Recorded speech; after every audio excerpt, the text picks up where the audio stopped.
ਕਾਂਗਰਸ ਦੀ high command ਨੇ ਇਹੋ ਕੁਝ ਕੀਤਾ ਹੈ।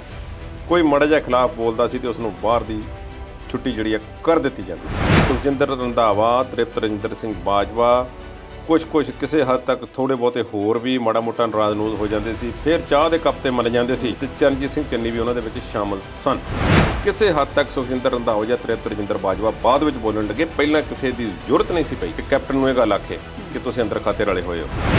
ਜਦੋਂ ਅਕਾਲੀ ਦਲ ਦੀ ਸਰਕਾਰ ਆ ਗਈ ਤੇ ਉਹਨਾਂ ਨੇ ਸਿਟੀ ਸੈਂਟਰ ਘਪਲੇ ਵਾਲਾ ਮਾਮਲਾ ਕੱਢ ਲਿਆ, ਜਿਸ ਵਿੱਚ ਭਰਤਿੰਦਰ ਚਹਿਲ ਤੇ ਹੋਰਨਾਂ ਦੇ ਨਾਮ ਤੇ ਕੈਪਟਨ ਅਮਰਿੰਦਰ ਸਿੰਘ ਦੇ ਨਾਮ ਵੀ ਆ ਗਏ। ਉਹਨਾਂ ਨੇ ਕਿਹਾ ਕਿ ਉਸ ਸਿਟੀ ਸੈਂਟਰ ਘਪਲੇ ਦੇ ਮਾਮਲੇ ਦੇ ਵਿੱਚ ਚਰਨਜੀਤ ਸਿੰਘ ਚੰਨੀ ਨੇ ਅੰਦਰ ਖਾਤੇ ਅਕਾਲੀਆਂ ਨਾਲ ਹੱਥ ਮਿਲਾ ਲਏ ਸੀ। ਮੰਤਰੀ ਸਾਹਿਬ ਬੱਸ ਰੋਕਦੇ ਨੇ ਆਪਣੇ ਗਾਰਡਾਂ ਦੇ ਨਾਲ, ਬੱਸ ਦੇ ਵਿੱਚ ਸਵਾਰ ਹੋ ਜਾਂਦੇ ਨੇ ਤੇ ਸਾਰਿਆਂ ਦੀ ਮੂਵੀ ਨਾਲ ਬਣ ਰਹੀ ਹੈ, ਮੀਡੀਆ ਵਾਲਿਆਂ ਨੂੰ ਨਾਲ ਲੈ ਕੇ ਜਾਇਆ ਜਾ ਰਿਹਾ। ਇਹ ਕੋਈ ਕੰਮ ਤਾਂ ਨਹੀਂ ਨਾ ਕਰਨ ਵਾਲਾ। ਇਹ ਟਰਾਂਸਪੋਰਟ ਡਿਪਾਰਟਮੈਂਟ ਜਿਸ ਨੂੰ ਰਾਤੋਂ ਰਾਤ ਚੈਕਿੰਗ ਕਰਕੇ ਅਮਰਿੰਦਰ ਸਿੰਘ ਰਾਜਾ ਵੜਿੰਗ ਇੱਕ ਸਿਪਾਹੀ ਬਣ ਕੇ ਠੀਕ ਕਰਨਾ ਚਾਹੁੰਦੇ ਨੇ, ਇਸ ਤਰ੍ਹਾਂ ਨਹੀਂ ਠੀਕ ਹੋਣਾ। ਨਵਜੋਤ ਸਿੰਘ ਸਿੱਧੂ ਦੀਆਂ ਸਿਫਤਾਂ ਕੇਜਰੀਵਾਲ ਨੇ ਕੀਤੀਆਂ ਨੇ। ਕੀ ਕੇਜਰੀਵਾਲ ਅਜੇ ਵੀ ਕੁਝ ਲੁਕੋਈ ਬੈਠੇ ਨੇ? ਕੀ ਨਵਜੋਤ ਸਿੰਘ ਸਿੱਧੂ ਦੇ ਦਿਲ 'ਚ ਅਜੇ ਵੀ ਕੁਝ ਹੈ? ਕਾਂਗਰਸ ਦੇ ਕਈ ਸੀਨੀਅਰ ਆਗੂ ਪੰਜਾਬ ਦੇ ਅਜੇ ਵੀ ਕਹਿ ਦਿੰਦੇ ਨੇ ਕਿ ਅਖੀਰ ਇਹਨੇ ਆਮ ਆਦਮੀ ਪਾਰਟੀ ਵਿੱਚ ਜਾਣਾ ਹੈ। ਨਕਲੀ ਕੇਜਰੀਵਾਲ ਨੂੰ ਵੋਟ ਨਾ ਪਾਓ, ਅਸਲੀ ਕੇਜਰੀਵਾਲ ਨੂੰ ਵੋਟ ਪਾਓ। ਕੇਜਰੀਵਾਲ ਨੂੰ ਵੋਟ ਪਾਓ ਕਿ ਆਮ ਆਦਮੀ ਪਾਰਟੀ ਨੂੰ ਵੋਟ ਪਾਓ? ਕੇਜਰੀਵਾਲ ਦੇ ਨਾਮ ਨੂੰ ਵੋਟ ਪਾਓ ਕਿ ਕੰਮਾਂ ਨੂੰ ਵੋਟ ਪਾਓ? ਕੀ ਮੁੱਖ ਮੰਤਰੀ ਦਾ ਚਿਹਰਾ ਜਿਹੜਾ ਹੈ, ਜਿਹੜੀ ਉਹਦੀ ਖਾਲੀ ਫਿਲ ਇਨ ਦਾ ਬਲੈਂਕਸ ਹੈ, ਉਸ ਜਗ੍ਹਾ ਤੇ ਸਿੱਧੂ ਦਾ ਨਾਮ ਭਰਿਆ ਹੋਇਆ ਉਹਨਾਂ ਨੇ ਆਪਣੀ ਡਾਇਰੀ ਦੇ ਵਿੱਚ। ਤੇ ਭਗਵੰਤ ਮਾਨ ਨੂੰ ਜੇ ਚਿਹਰਾ ਬਣਾਉਣਾ ਹੀ ਹੈ ਸੀਐਮ ਕੇਜਰੀਵਾਲ ਨੇ, ਤੇ ਫਿਰ ਹੁਣ ਕਿਉਂ ਨਹੀਂ ਫੈਸਲਾ ਲੈਣਾ? ਉਹ ਕਹਿੰਦੇ ਜਦੋਂ ਚੋਣ ਜਾਬਤਾ ਲੱਗੂਗਾ ਫਿਰ ਦੇਖਾਂਗੇ। ਇਹ ਗੱਲ ਨਹੀਂ ਹੈ, ਉਹਨਾਂ ਨੂੰ ਪਤਾ ਇੱਕ ਵਾਰੀ ਖਾਮਿਆਜ਼ਾ ਅਸੀਂ ਭੁਗਤ ਚੁੱਕੇ ਹਾਂ। ਰੇਤਾ ਦਾ ਮਾਮਲਾ, ਰੇਤਾ ਸਸਤੀ ਹੋਈ ਕਿ ਨਹੀਂ ਹੋਈ, ਉਹੀ ਮੋਦੀ ਦੀ ਸਪੀਚ ਵਾਲੀ ਗੱਲ, ਪੈਟਰੋਲ ਕੇ ਦਾਮ ਕਮ ਹੋਏ ਕਿ ਨਹੀਂ ਹੋਏ। ਇਹ ਗੱਲੀ ਬਾਤੀ ਰੇਤਾ ਕਿਵੇਂ ਸਸਤੀ ਹੋ ਗਈ? ਉਹ ਕੋਈ ਸੜਕਾਂ ਤੇ ਬੈਠਾ ਹੈ, ਕੋਈ ਟੈਂਕੀਆਂ ਤੇ ਚੜਿਆ ਹੈ, ਕੋਈ ਧੱਕੇ ਖਾਣ ਡਿਆ ਹੈ, ਕੋਈ ਕਿਤੇ ਬੈਠਾ ਹੈ। ਪ੍ਰਗਟ ਸਿੰਘ ਨੂੰ ਰੋਜ਼ ਸਟੇਜ ਤੇ ਘੇਰਦੇ ਨੇ, ਉਹਨਾਂ ਦਾ ਕਿਉਂ ਨਹੀਂ ਕੁਝ ਹੋ ਰਿਹਾ? ਨਿਯੁਕਤੀ ਪੱਤਰ ਤੁਸੀਂ 4 ਕੋ ਦੇ ਕੇ ਤੇ ਅਖਬਾਰਾਂ ਵਿੱਚ ਫੋਟੋਆਂ ਲਗਵਾ ਰਹੇ ਹੋ। ਗਰਾਊਂਡ ਪੱਧਰ ਤੇ ਕੰਮ ਇਸ ਤੋਂ ਬਿਹਤਰ ਕਰਨ ਦੀ ਲੋੜ ਹੈ। ਚਰਨਜੀਤ ਸਿੰਘ ਚੰਨੀ ਜਿਹੜਾ ਅਸਲੀ ਮਾਇਨੇ ਦੇ ਵਿੱਚ ਜਿੰਨੇ ਐਲਾਨ ਕਰ ਰਹੇ ਨੇ, ਜ਼ਮੀਨੀ ਪੱਧਰ ਤੇ ਉਹਨੇ ਕੰਮ ਨਹੀਂ ਹੋ ਰਿਹਾ। ਇਸ ਗੱਲ ਨੂੰ ਸਮਝ ਲੈਣਾ ਚਾਹੀਦਾ ਤੇ ਨਾ ਹੋ ਸਕਦੇ ਨੇ। ਜੇ ਡੀਜ਼ਲ ਤੇ ਟੈਕਸ ਵਗੈਰਾ ਜਾਂ ਹੋਰ ਪੈਟਰੋਲ ਤੇ ਘਟੇ ਨੇ ਕੁਝ, ਤੇ ਬਾਕੀ ਸੂਬਿਆਂ ਨੇ ਨਾਲ ਘਟਾਏ ਨੇ ਤੇ ਇਹਨਾਂ ਨੇ ਘਟਾ ਦਿੱਤੇ ਨੇ, ਪੰਜਾਬੀਆਂ ਲਈ ਕੋਈ ਵੱਖਰਾ ਤੇ ਨਹੀਂ ਕੁਝ ਕੀਤਾ। ਪੰਜਾਬ ਦੇ ਪਾਣੀਆਂ ਦਾ ਕੋਈ ਮਸਲਾ ਹੱਲ ਕੀਤਾ ਤਾਂ ਦੱਸੋ। ਨਵੇਂ ਪਲਾਂਟ, ਥਰਮਲ ਪਲਾਂਟ ਕੋਈ ਲਾਏ ਹੁਣ ਸਰਕਾਰ ਵੱਲੋਂ ਤਾਂ ਦੱਸੋ, ਪੁਰਾਣੇ ਬੰਦ ਹੋ ਰਹੇ ਨੇ। ਟਰਾਂਸਪੋਰਟ ਦੀਆਂ ਬੱਸਾਂ ਦਾ ਤੁਸੀਂ 4 ਦਿਨ ਰੌਲਾ ਪਾਤਾ ਕਿ ਸਾਨੂੰ ਫਾਇਦਾ ਇੰਨਾ ਹੋ ਰਿਹਾ। ਫਾਇਦਾ ਦਿਖਾਓ ਤੇ ਸਹੀ, ਫੋਟੋਆਂ ਕਿਉਂ ਲਗਵਾਈ ਜਾ ਰਹੇ ਹੋ ਅਖਬਾਰਾਂ ਵਿੱਚ ਤੇ ਰਸਤਿਆਂ ਵਿੱਚ? ਕੀ ਲੋੜ ਹੈ? ਕਿਸਾਨ ਅੰਦੋਲਨ ਤੇ ਖਾਲਿਸਤਾਨੀ ਲਹਿਰ ਨੂੰ ਇੱਕੋ ਹੀ ਥੈਲੀ ਦੇ ਚਿੱਟੇ ਵੱਟੇ ਹੋਣ ਦਾ ਜਿਹੜਾ ਸੀ ਉਹ ਖਿਤਾਬ ਦਿੱਤਾ ਗਿਆ ਸੋਸ਼ਲ ਮੀਡੀਆ ਦੇ ਕੁਝ ਅਨਸਰਾਂ ਦੁਆਰਾ। ਜਿਹੜੇ ਮਿਗ ਜਹਾਜ਼ ਹੁਣ ਭਾਰਤ ਵਾਲੇ ਹੌਲੀ ਹੌਲੀ ਫੇਜ਼ ਆਊਟ ਕਰ ਰਹੇ ਨੇ ਤੇ ਹਰ 6 ਮਹੀਨਿਆਂ ਬਾਅਦ ਖਬਰ ਆਈ ਰਹਿੰਦੀ ਕਿ ਫਲਾਨੀ ਜਗ੍ਹਾ ਤੇ ਮਿਗ ਕ੍ਰੈਸ਼ ਹੋ ਗਿਆ, ਫਲਾਨੀ ਜਗ੍ਹਾ ਤੇ ਕ੍ਰੈਸ਼ ਹੋ ਗਿਆ। ਠੀਕ ਹੈ, ਲੜਾਈਆਂ ਜਿੱਤੀਆਂ ਹੋਣਗੀਆਂ ਇਹਨਾਂ ਦੇ ਸਿਰ ਤੇ ਜਹਾਜ਼ਾਂ ਦੇ, ਪਰ ਇਹ ਪੁਰਾਣੇ ਨੇ। ਇਹਨਾਂ ਨੂੰ ਫਲਾਈਂਗ ਕੌਫਿਨ ਵੀ ਆਖਿਆ ਜਾਂਦਾ, ਉੱਡਦੇ ਫਿਰਦੇ ਤਾਬੂਤ। ਜੇ ਉਹ ਅਮਰੀਕਾ ਦੀ ਗਵਾਹੀ ਲੈ ਕੇ ਸਾਬਤ ਕਰਨਾ ਚਾਹੁੰਦੇ ਨੇ ਕਿ ਜਹਾਜ਼ਾਂ ਦੀ ਗਿਣਤੀ ਪੂਰੀ ਹੈ, ਇਹ ਸਾਨੂੰ ਭਾਰਤੀਆਂ ਨੂੰ ਯਕੀਨ ਕਰ ਲੈਣਾ ਚਾਹੀਦਾ ਹੈ ਕਿ ਗਵਾਈਆਂ ਕੱਚੀਆਂ ਹੁੰਦੀਆਂ ਨੇ। ਜਹਾਜ਼ ਜਦੋਂ ਮਰਜ਼ੀ ਲਿਆ ਕੇ ਇੱਕ ਹੋਰ ਖੜਾ ਕਰ ਦਿਓ। ਸਾਡੇ ਕੋਲ ਕਿਹੜੇ ਡਾਕੂਮੈਂਟ ਨੇ ਕਿ ਭਾਈ ਰਜਿਸਟ੍ਰੇਸ਼ਨ ਦਿਖਾ ਲਓ ਇਹਦੀ?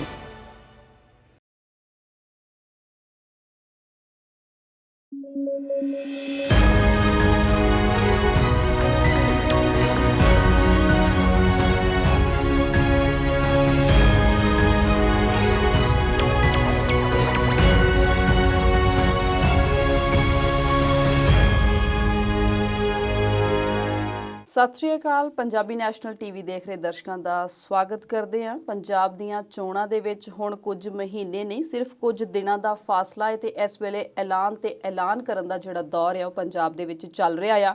ਇਲਜ਼ਾਮ ਤਰਾਸ਼ੀਆਂ ਦਾ ਵੇਲਾ ਆ। ਹਰ ਬੰਦਾ ਆਪਣਾ ਵੋਟਾਂ ਵਾਲਾ ਝੋਲਾ ਭਰਨ ਲਈ ਤਤਪਰ ਆ। ਰਾਜਨੀਤਿਕ ਸਰਗਰਮੀਆਂ ਤੇ ਗੱਲਬਾਤ ਕਰਨ ਲਈ ਇਸ ਵੇਲੇ ਮੇਰੇ ਨਾਲ ਸਟੂਡੀਓ 'ਚ ਮੌਜੂਦ ਨੇ ਸਰਦਾਰ ਕੁਲਦੀਪ ਸਿੰਘ ਹੀਰ ਜੀ। ਸਤਿ ਸ਼੍ਰੀ ਅਕਾਲ ਕੁਲਦੀਪ ਜੀ, ਸਵਾਗਤ ਕਰਦੇ ਆ ਜੀ। ਸਤਿ ਸ਼੍ਰੀ ਅਕਾਲ ਸੁਣੀ। ਕੁਲਦੀਪ ਜੀ, ਜਦੋਂ ਕਿਸੇ ਦੀ ਕੁਰਸੀ ਖੁੱਸ ਜਾਵੇ ਤੇ ਜੇ ਕੋਈ ਹੋਰ ਉਸ ਕੁਰਸੀ ਤੇ ਬਹਿ ਜਾਏ ਤੇ ਉਹ ਰੜਕਦਾ ਰਹਿੰਦਾ ਆ। 18 ਸਤੰਬਰ ਨੂੰ ਕੈਪਟਨ ਅਮਰਿੰਦਰ ਸਿੰਘ ਤੋਂ ਅਸਤੀਫਾ ਲੈ ਲਿਆ ਗਿਆ ਤੇ 19 ਸਤੰਬਰ ਨੂੰ ਉਹਨਾਂ ਦਾ ਜਿਹੜਾ ਤਖਤ ਆ ਉਹ ਚੰਨੀ ਸਾਹਿਬ ਨੂੰ ਦੇ ਦਿੱਤਾ ਗਿਆ। ਉਸ ਤੋਂ ਬਾਅਦ ਦੌਰ ਚੱਲਿਆ ਇਲਜ਼ਾਮ ਤਰਾਸ਼ੀਆਂ ਦਾ, ਮੈਂ ਬੜਾ ਚੰਗਾ ਭਾਈ ਤੂੰ ਨਹੀਂ ਚੰਗਾ। ਜੇ ਮੌਜੂਦਾ ਸਮੇਂ ਦੀ ਗੱਲ ਕਰੀਏ ਤੇ ਕੈਪਟਨ ਅਮਰਿੰਦਰ ਸਿੰਘ ਦੀ ਮੁੱਖ ਮੰਤਰੀ ਚਰਨਜੀਤ ਸਿੰਘ ਚੰਨੀ ਨਾਲ ਕਿਹੜੀ ਗੱਲੋਂ ਖੜਕੀ ਹੈ?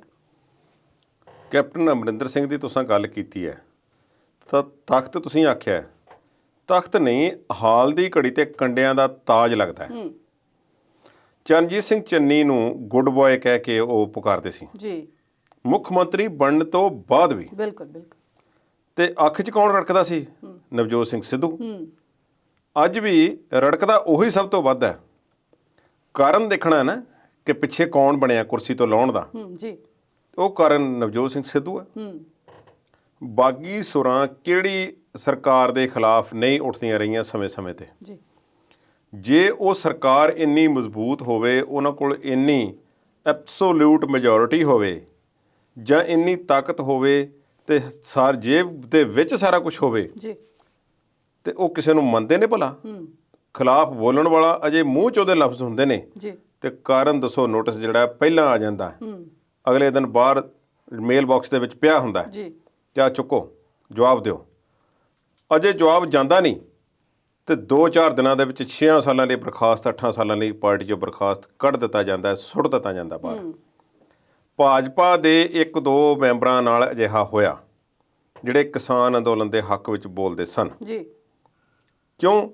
ਭਾਜਪਾ ਦੀ ਕੌਮੀ ਕਾਰਜਕਾਰਨੀ ਇੱਕ ਮਜ਼ਬੂਤ ਹੈ, ਵਿਸ਼ਵ ਹਿੰਦੂ ਪ੍ਰੀਸ਼ਦ ਹੈ, ਰਾਸ਼ਟਰੀ ਸਵੈਮ ਸੇਵਕ ਸੰਘ ਹੈ, ਭਾਰਤੀ ਜਨਤਾ ਪਾਰਟੀ ਦਾ ਖੁਦ ਆਪਣਾ ਥਾਣਾ ਬਣਾ ਇੰਨਾ ਮਜ਼ਬੂਤ ਹੈ। ਨਰਿੰਦਰ ਮੋਦੀ, ਅਮਿਤ ਸ਼ਾਹ, ਕਿਸੇ ਹੱਦ ਤੱਕ ਰਾਜਨਾਥ ਤੇ ਮੋਹਨ ਭਾਗਵਤ ਨੂੰ ਵੀ ਗਿਣ ਲਓ, ਜੀ, ਇਹਨਾਂ ਬੰਦਿਆਂ ਤੋਂ ਬਿਨਾਂ ਪਤਾ ਨਹੀਂ ਹਿਲਦਾ। ਇੱਥੋਂ ਤੱਕ ਕਿ ਮੁੱਖ ਮੰਤਰੀ ਯੋਗੀ ਯੂਪੀ ਦੇ ਭੱਜੇ ਫਿਰਦੇ ਰਹੇ ਕਈ ਦਿਨ ਜਦੋਂ ਉਹਨਾਂ ਦੇ ਖਿਲਾਫ ਸ਼ਿਕਾਇਤਾਂ ਆਈਆਂ ਸੀ, ਜੀ, ਤੇ ਉਹਨਾਂ ਨੇ ਉੱਥੇ ਦਿੱਲੀ ਆ ਕੇ ਹਾਜ਼ਰੀ ਲਗਵਾਈ ਤੇ ਫਿਰ ਜਾ ਕੇ ਸਾਰਾ ਕੁਝ ਠੀਕ ਠਾਕ ਹੋਇਆ ਸੀ। ਬਿਲਕੁਲ। ਅੱਜ ਵੀ ਜਿਹੜੀਆਂ ਮਜ਼ਬੂਤ ਧਿਰਾਂ ਹੁੰਦੀਆਂ ਨੇ ਉਹ ਕਿਸੇ ਨੂੰ ਥੱਲੇ ਲਾਉਣ ਤੋਂ ਪਹਿਲਾਂ ਸੋਚਦੀਆਂ ਨੇ ਫਿਰ ਬਹੁਤਾ।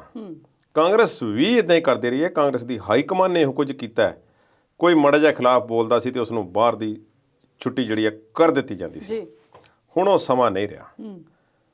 ਕੈਪਟਨ ਅਮਰਿੰਦਰ ਸਿੰਘ ਦੇ ਖਿਲਾਫ ਬਾਗੀ ਸੁਰਾਂ ਪਹਿਲਾਂ ਵੀ ਜਦੋਂ ਮੁੱਖ ਮੰਤਰੀ ਬਣੇ ਸਨ ਉਦੋਂ ਵੀ ਵਿੱਚ ਉੱਠਦੀਆਂ ਰਹੀਆਂ ਤੇ ਕਾਂਗਰਸ ਨੇ ਰਿਵਾਜ ਇਹ ਪੰਜਾਬ ਦੇ ਵਿੱਚ ਖਾਸ ਤੌਰ ਤੇ ਹੋਰਨਾਂ ਜਗ੍ਹਾ ਤੇ ਵੀ ਪਿਆ, ਇਹ ਖੁਦ ਰਿਵਾਜ ਪਾ ਲਿਆ ਕਿ ਜਦੋਂ ਸਾਡੇ ਮੁੱਖ ਮੰਤਰੀ ਦੇ ਖਿਲਾਫ ਕੋਈ ਬਾਗੀ ਸੁਰ ਉੱਠੇਗੀ, ਜ਼ਿਆਦਾ ਆਵਾਜ਼ਾਂ ਉੱਠਣਗੀਆਂ ਤਾਂ ਫਿਰ ਉਹ ਬਦਲੀ ਕਰ ਦੇਣਾ ਭਾਈ, ਫਿਰ ਉਸ ਵਿੱਚ ਦੇਰੀ ਨਹੀਂ ਜੇ ਲਾਉਣੀ। ਜੀ, ਬੀਜੇਪੀ ਨੇ ਵੀ ਕਈ ਸਟੇਟਾਂ ਵਿੱਚ ਇਹੋ ਜਿਹਾ ਕੀਤਾ, ਉੱਤਰਾਖੰਡ ਵਿੱਚ ਸਾਹਮਣੇ ਹੋਇਆ। ਬਿਲਕੁਲ। ਪੰਜਾਬ ਦੇ ਵਿੱਚ ਜਦੋਂ ਬੇਅੰਤ ਸਿੰਘ ਦਾ ਕਤਲ ਹੋ ਜਾਂਦਾ ਹੈ ਉਸ ਤੋਂ ਬਾਅਦ ਹਰਚੰਦ ਸਿੰਘ ਬਰਾੜ ਨੂੰ ਮੁੱਖ ਮੰਤਰੀ ਬਣਾਉਂਦੇ ਨੇ। ਇੰਨੇ ਜ਼ਿਆਦਾ ਬਾਕੀ ਇਕੱਠੇ ਹੋ ਜਾਂਦੇ ਨੇ ਕਿ ਕੁਝ ਮਹੀਨੇ ਅਜੇ ਬਣਿਆ ਨੂੰ ਹੁੰਦੇ ਨੇ ਤੇ ਬੀਬੀ ਰਜਿੰਦਰ ਕੌਰ ਭੱਠਲ ਨੂੰ ਉਹਨਾਂ ਦੀ ਜਗ੍ਹਾ ਤੇ ਬਿਠਾ ਦਿੱਤਾ ਜਾਂਦਾ ਹੈ। ਜੀ, ਉਸ ਤੋਂ ਬਾਅਦ ਕਾਂਗਰਸ ਦੇ ਪੰਜਾਬ ਦੇ ਨਕਸ਼ੇ ਤੇ ਇੱਕੋ ਹੀ ਨਾਮ ਉੱਪਰਦਾ ਕੈਪਟਨ ਅਮਰਿੰਦਰ ਸਿੰਘ, ਤੇ ਉਹਨਾਂ ਤੋਂ ਵੱਡੀ ਆਵਾਜ਼ ਕੋਈ ਨਹੀਂ ਸੀ। ਵਿਅਕਤੀਤਵ ਵੀ ਉਹਨਾਂ ਦਾ ਵੱਡਾ ਸੀ ਤੇ ਉਹਨਾਂ ਦਾ ਅਸਰ ਰਸੂਖ ਵੀ ਵੱਡਾ ਸੀ ਤੇ ਹਾਈ ਕਮਾਨ ਦੇ ਵਿੱਚ ਉਹਨਾਂ ਦੀ ਬਹੁਤ ਸਤਿਕਾਰ ਵਾਲੀ ਜਗ੍ਹਾ ਬਣ ਚੁੱਕੀ ਸੀ। ਸਾਰੇ ਨੂੰ ਖੋਰਾ ਲਾਇਆ ਨਵਜੋਤ ਸਿੰਘ ਸਿੱਧੂ ਨੇ। ਇਹ ਵੱਡੀ ਆਵਾਜ਼ ਸੀ ਜਿਸ ਨੇ ਉਹਨਾਂ ਨੂੰ ਘੜੀਸ ਕੇ ਥੱਲੇ ਲੈ ਆਂਦਾ।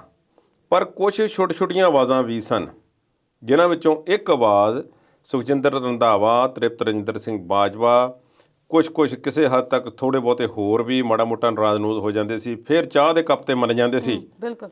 ਤੇ ਚਰਨਜੀਤ ਸਿੰਘ ਚੰਨੀ ਵੀ ਉਹਨਾਂ ਦੇ ਵਿੱਚ ਸ਼ਾਮਲ ਸਨ ਜੋ ਥੋੜ੍ਹਾ ਬਹੁਤਾ ਵਿਰੋਧ ਰੱਖਦੇ ਸਨ। ਪਰ ਇਹਨਾਂ ਸਾਰਿਆਂ ਦਾ ਗਿਲਾ ਇੰਨਾ ਕੁ ਸੀ ਕਿ ਸਾਡੀ ਚਲਦੀ ਨਹੀਂ ਭਾਈ, ਸਾਨੂੰ ਪੁੱਛਦਾ ਕੋਈ ਨਹੀਂ। ਨਵਜੋਤ ਸਿੰਘ ਸਿੱਧੂ ਦੇ ਮੁੱਦੇ ਵੱਖਰੇ ਸਨ। ਜੀ, ਉਹਨਾਂ ਨੇ ਪਹਿਲੇ ਦਿਨ ਤੋਂ ਇਹ ਗੱਲ ਕੀਤੀ ਕਿ ਇਹ ਅਕਾਲੀਆਂ ਨਾਲ ਤੇ ਭਾਜਪਾ ਨਾਲ ਰਲੇ ਹੋਏ ਨੇ, ਬਿਲਕੁਲ, ਉਹਨਾਂ ਨੂੰ ਬਚਾ ਰਹੇ ਨੇ ਤੇ ਪੰਜਾਬ ਦੇ ਹਿੱਤ ਕਿਧਰੇ ਗਵਾਚ ਗਏ ਨੇ। ਬਾਕੀ ਕਾਂਗਰਸੀ ਬੋਲਦੇ ਸੀ ਪਰ ਇਸ ਹੱਦ ਤੱਕ ਬਹੁਤ ਥੋੜਾ। ਕਿਸੇ ਹੱਦ ਤੱਕ ਸੁਖਜਿੰਦਰ ਰੰਧਾਵਾ ਜਾਂ ਤ੍ਰਿਪਤ ਰਜਿੰਦਰ ਬਾਜਵਾ ਬਾਅਦ ਵਿੱਚ ਬੋਲਣ ਲੱਗੇ, ਪਹਿਲਾਂ ਕਿਸੇ ਦੀ ਜ਼ਰੂਰਤ ਨਹੀਂ ਸੀ ਪਈ ਕਿ ਕੈਪਟਨ ਨੂੰ ਇਹ ਗੱਲ ਆਖੇ ਕਿ ਤੁਸੀਂ ਅੰਦਰ ਖਾਤੇ ਰਲੇ ਹੋਏ ਹੋ। ਚਰਨਜੀਤ ਸਿੰਘ ਚੰਨੀ ਮੁੱਖ ਮੰਤਰੀ ਬਣ ਕੇ ਵੀ ਉਹਨਾਂ ਨੇ ਸਟੇਟਸ ਕੋ ਬਰਕਰਾਰ ਰੱਖਿਆ, ਯਥਾ ਸਥਿਤੀ ਉਵੇਂ ਰਹੀ। ਉਹਨਾਂ ਨੇ ਕਦੇ ਸ਼ੋਅ ਨਹੀਂ ਹੋਣ ਦਿੱਤਾ ਕਿ ਉਹਨਾਂ ਦੀ ਕੈਪਟਨ ਅਮਰਿੰਦਰ ਦੇ ਨਾਲ ਵੱਡੀ ਨਾਰਾਜ਼ਗੀ ਹੈ। ਉਹਨਾਂ ਦੀ ਨਜ਼ਰਾਂ 'ਚ ਗੁੱਡ ਬॉय ਤੇ ਉਹ ਇੰਨਾ ਕੁ ਕਹਿ ਦਿੰਦੇ ਸੀ, ਚਲੋ ਗ੍ਰਹਿ ਮੰਤਰਾਲੇ ਦਾ ਉਹਨੂੰ ਤਜਰਬਾ ਨਹੀਂ ਹੈ, ਲੱਗ ਜਾਏਗਾ ਪਤਾ ਹੌਲੀ ਪਰ ਚੰਗਾ ਮੁੰਡਾ ਹੈ। ਤੇ ਉਹਨਾਂ ਨੇ ਵੀ ਕਦੀ ਉਸ ਦੇ ਖਿਲਾਫ ਕੋਈ ਖਾਸ ਬੋਲਿਆ ਨਹੀਂ ਸੀ। ਸਡਨਲੀ ਇਹ ਕੀ ਹੋਇਆ ਕਿ ਜਦੋਂ ਚਰਨਜੀਤ ਸਿੰਘ ਚੰਨੀ ਉਹਨਾਂ ਦੇ ਖਿਲਾਫ ਬੋਲਣ ਲੱਗ ਪਏ ਨੇ, ਕਹਿੰਦੇ ਨੇ ਕਿ ਇਹ ਅਕਾਲੀਆਂ ਨਾਲ ਤੇ ਭਾਜਪਾ ਦੀ ਮਿਲੀ ਭੁਗਤ ਨਾਲ ਪੰਜਾਬ ਦੇ ਹਿੱਤਾਂ ਦਾ ਨੁਕਸਾਨ ਕਰਦੇ ਰਹੇ ਨੇ। ਇਹ ਗੱਲ ਇੱਕ ਮੁੱਖ ਮੰਤਰੀ ਆਖੇ ਸੂਬੇ ਦਾ ਆਪਣੀ ਪਾਰਟੀ ਦੇ ਸਾਬਕਾ ਮੁੱਖ ਮੰਤਰੀ ਤੇ ਪ੍ਰਧਾਨ ਦੇ ਖਿਲਾਫ ਵੱਡਾ ਇਲਜ਼ਾਮ ਹੈ। ਕੈਪਟਨ ਅਮਰਿੰਦਰ ਸਿੰਘ ਵੀ ਥੋੜਾ ਬਹੁਤ ਬੋਲੇ ਨੇ ਪਰ ਇਹ ਤਲਖ ਕਲਾਮੀ ਜੀ ਸ਼ੁਰੂ ਹੋ ਗਈ ਹੈ। ਹੁਣ ਤੁਸੀਂ ਇਹ ਦੱਸੋ ਕਿ ਚਰਨਜੀਤ ਸਿੰਘ ਚੰਨੀ ਦੇ ਬੇਟੇ ਦਾ ਵਿਆਹ ਹੁੰਦਾ ਹੈ, ਅਜੇ ਕੱਲ੍ਹ ਦੀਆਂ ਤੇ ਗੱਲਾਂ ਨੇ, ਉਹਨਾਂ ਦਾ ਆਸ਼ੀਰਵਾਦ ਲੈਣ ਗਏ ਹੋਏ ਸੀ ਸੀਸਮਾ ਫਾਰਮ ਤੇ, ਤੇ ਫਿਰ ਇਹ ਕਿਵੇਂ ਹੋਇਆ? ਹੁਣ ਪਾਲਿਸੀ ਡਿਫਰੈਂਸਿਸ ਦੇ ਮੁੱਦੇ ਤੇ ਉਹ ਪਹਿਲਾਂ ਇੱਕ ਦੂਜੇ ਦੇ ਖਿਲਾਫ ਰਹੇ ਹੋਣਗੇ, ਜੀ ਪਰ ਇਸ ਹੱਦ ਤੱਕ ਇੱਕ ਦੂਸਰੇ ਨੂੰ ਇਹ ਇੰਨਾ ਦੱਸ ਦੇਣਾ ਕਿ ਤੁਸੀਂ ਭਾਈ ਉਹਨਾਂ ਨਾਲ ਦੁਸ਼ਮਣਾਂ ਨਾਲ ਮਿਲੇ ਹੋਏ ਸੀ ਤੇ ਸਾਡਾ ਨੁਕਸਾਨ ਕਰ ਰਿਹਾ, ਇਹ ਸਾਰੀਆਂ ਗੱਲਾਂ ਹੌਲੀ ਹੌਲੀ ਇਹ ਇਕੱਠੀਆਂ ਹੋ ਕੇ ਜਿਹੜੀਆਂ ਹੁਣ ਨਿਕਲੀਆਂ ਨੇ ਚਰਨਜੀਤ ਸਿੰਘ ਚੰਨੀ ਦੇ ਮੂੰਹੋਂ, ਇਹ ਨਿਕਲਣੀਆਂ ਸਨ ਇੱਕ ਦਿਨ, ਤੇ ਉਹਨਾਂ ਨੂੰ ਕੱਢਣੀਆਂ ਹੀ ਪੈਣੀਆਂ ਸਨ। ਕਾਰਨ ਇਹ ਹੈ ਕਿ ਇਲੈਕਸ਼ਨਾਂ ਲੜਨੀਆਂ ਨੇ ਜੀ, ਤੇ ਚੋਣਾਂ ਦੇ ਵਿੱਚ ਜਿਹੜੇ ਮੁੱਦੇ ਕੈਪਟਨ ਅਮਰਿੰਦਰ ਸਿੰਘ ਖੜੇ ਕਰ ਰਹੇ ਸੀ ਵੋਟਾਂ ਨੂੰ ਲੈ ਕੇ, ਕਿ ਦੇਖੋ ਪੰਜਾਬ ਦੀ ਸੁਰੱਖਿਆ ਦਾ ਮਾਮਲਾ ਹੈ, ਬਾਰਡਰ ਦਾ ਮਾਮਲਾ ਹੈ, ਅਸੀਂ ਬੀਜੇਪੀ ਨਾਲ ਰਲ ਕੇ, ਹੁਣ ਤੇ ਵਿਰੋਧੀ ਧਿਰ ਨੇ ਉਹਨਾਂ ਦੇ ਖਿਲਾਫ ਇੰਨਾ ਕੁਝ ਕਹਿਣਾ ਪੈਣਾ ਹੀ ਸੀ ਚਰਨਜੀਤ ਸਿੰਘ ਚੰਨੀ ਨੂੰ, ਫਿਰ ਜੇ ਕਿਤੇ ਜਾ ਕੇ ਦਾਲ ਗਲਣੀ ਸੀ। ਹੁਣ ਜੇ ਅਸੀਂ ਲਾਈਏ ਕਿ ਉਹ ਨਹੀਂ ਬੋਲਦੇ ਤੇ ਫਿਰ ਇਹ ਉਹਨਾਂ ਨੂੰ ਉਹਨਾਂ ਦੀ ਕਮਜ਼ੋਰੀ ਸਮਝਿਆ ਜਾਣਾ ਸੀ। ਉਹਨਾਂ ਨੇ ਬਿਲਕੁਲ ਵੀ ਇਹ ਕਿਤੇ ਸਾਨੂੰ ਇਸ਼ਾਰਾ ਨਹੀਂ ਸੀ ਦੇਣਾ ਕਿ ਮੇਰੀ ਕਮਜ਼ੋਰੀ ਇਸ ਨੂੰ ਸਮਝਿਆ ਜਾਵੇ ਤੇ ਮੇਰਾ ਹੁਣ ਬੋਲਣਾ ਬਣਦਾ ਹੈ ਕੈਪਟਨ ਅਮਰਿੰਦਰ ਸਿੰਘ ਦੇ ਖਿਲਾਫ। ਉਹ ਜੋ ਰੋਜ਼ ਖੁੱਲ੍ਹ ਕੇ ਬੋਲਦੇ ਨੇ, ਸਿਆਸੀ ਮੂਵ ਕਹਿ ਲਈਏ ਇਹਨੂੰ, ਬਿਲਕੁਲ ਸਿਆਸੀ ਮੂਵ ਹੈ। ਅਕਾਲੀਆਂ ਦੀ ਮਦਦ ਕਰਨ ਦਾ ਉਹਨਾਂ ਤੇ ਇਲਜ਼ਾਮ ਲਾਇਆ ਉਹਨਾਂ ਨੇ, ਤੇ ਕੈਪਟਨ ਅਮਰਿੰਦਰ ਸਿੰਘ ਨੇ ਇੱਕ ਪੁਰਾਣੀ ਜਿਹੀ ਗੱਲ ਕੱਢ ਮਾਰੀ ਹੈ।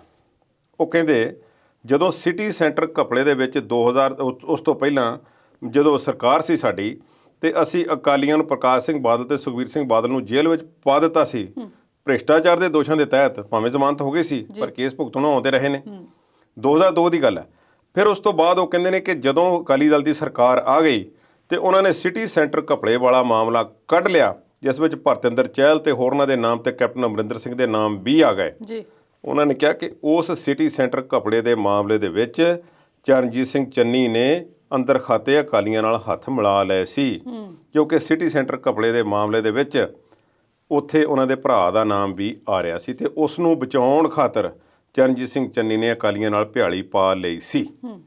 ਹੁਣ ਇਹਦਾ ਕੀ ਅਰਥ ਹੈ? ਸਿਟੀ ਸੈਂਟਰ ਮਾਮਲਾ ਜਿਹੜਾ ਹੈ ਉਸ ਵਿੱਚ ਸਾਰਿਆਂ ਨੂੰ ਕਲੀਨ ਚਿੱਟ ਮਿਲ ਚੁੱਕੀ ਹੈ ਜੀ, ਪਰ ਉਹਨਾਂ ਨੇ ਕਿਹਾ ਕਿ ਅਸੀਂ ਕਾਨੂੰਨੀ ਪ੍ਰਕਿਰਿਆ ਚੋਂ ਕਲੀਅਰ ਹੋਏ ਹਾਂ ਤੇ ਅੰਦਰ ਖਾਤੇ ਅਕਾਲੀਆਂ ਨਾਲ ਸਾਂਝ ਪਾ ਕੇ ਉਸ ਮਾਮਲੇ ਵਿੱਚੋਂ ਕਲੀਅਰੈਂਸ ਲੈਣੀ ਚਾਹੁੰਦਾ ਸੀ ਚਰਨਜੀਤ ਸਿੰਘ ਚੰਨੀ ਜੀ। ਹੁਣ ਕੈਪਟਨ ਅਮਰਿੰਦਰ ਸਿੰਘ ਨੇ ਇਹ ਗੱਲ ਨੂੰ ਡਿਨਾਈ ਤਾਂ ਨਹੀਂ ਕੀਤਾ ਵੀ ਮੇਰੀ ਅਕਾਲੀਆਂ ਨਾਲ ਕੋਈ ਸਾਂਝ ਹੈ ਜਾਂ ਭਾਜਪਾ ਨਾਲ ਸਾਂਝ ਹੈ, ਬਿਲਕੁਲ ਬੋਲੇ ਹੀ ਨਹੀਂ, ਕਦੇ ਬੋਲੇ ਨਹੀਂ, ਅੱਜ ਵੀ ਨਹੀਂ ਕਿਹਾ। ਚਰਨਜੀਤ ਸਿੰਘ ਚੰਨੀ ਦੇ ਜਵਾਬ ਵਜੋਂ ਵੀ ਨਹੀਂ ਕਿਹਾ ਜੀ।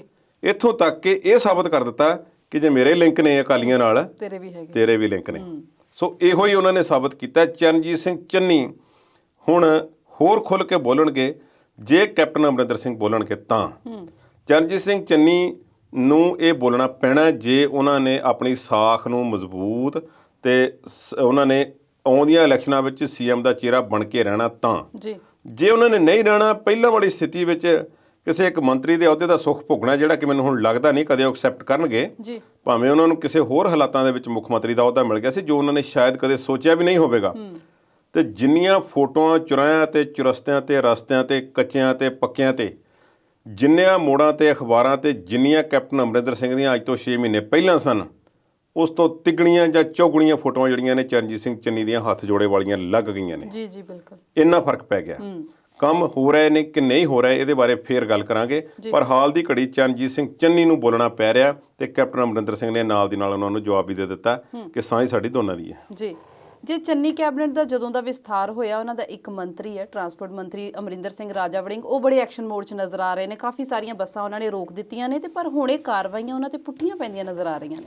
ਅਮਰਿੰਦਰ ਸਿੰਘ ਰਾਜਾ ਵੜਿੰਗ ਨੇ ਵਾਕਿਆ ਕੰਮ ਕਰਨ ਦੀ ਕੋਸ਼ਿਸ਼ ਕੀਤੀ ਹੈ ਜੀ।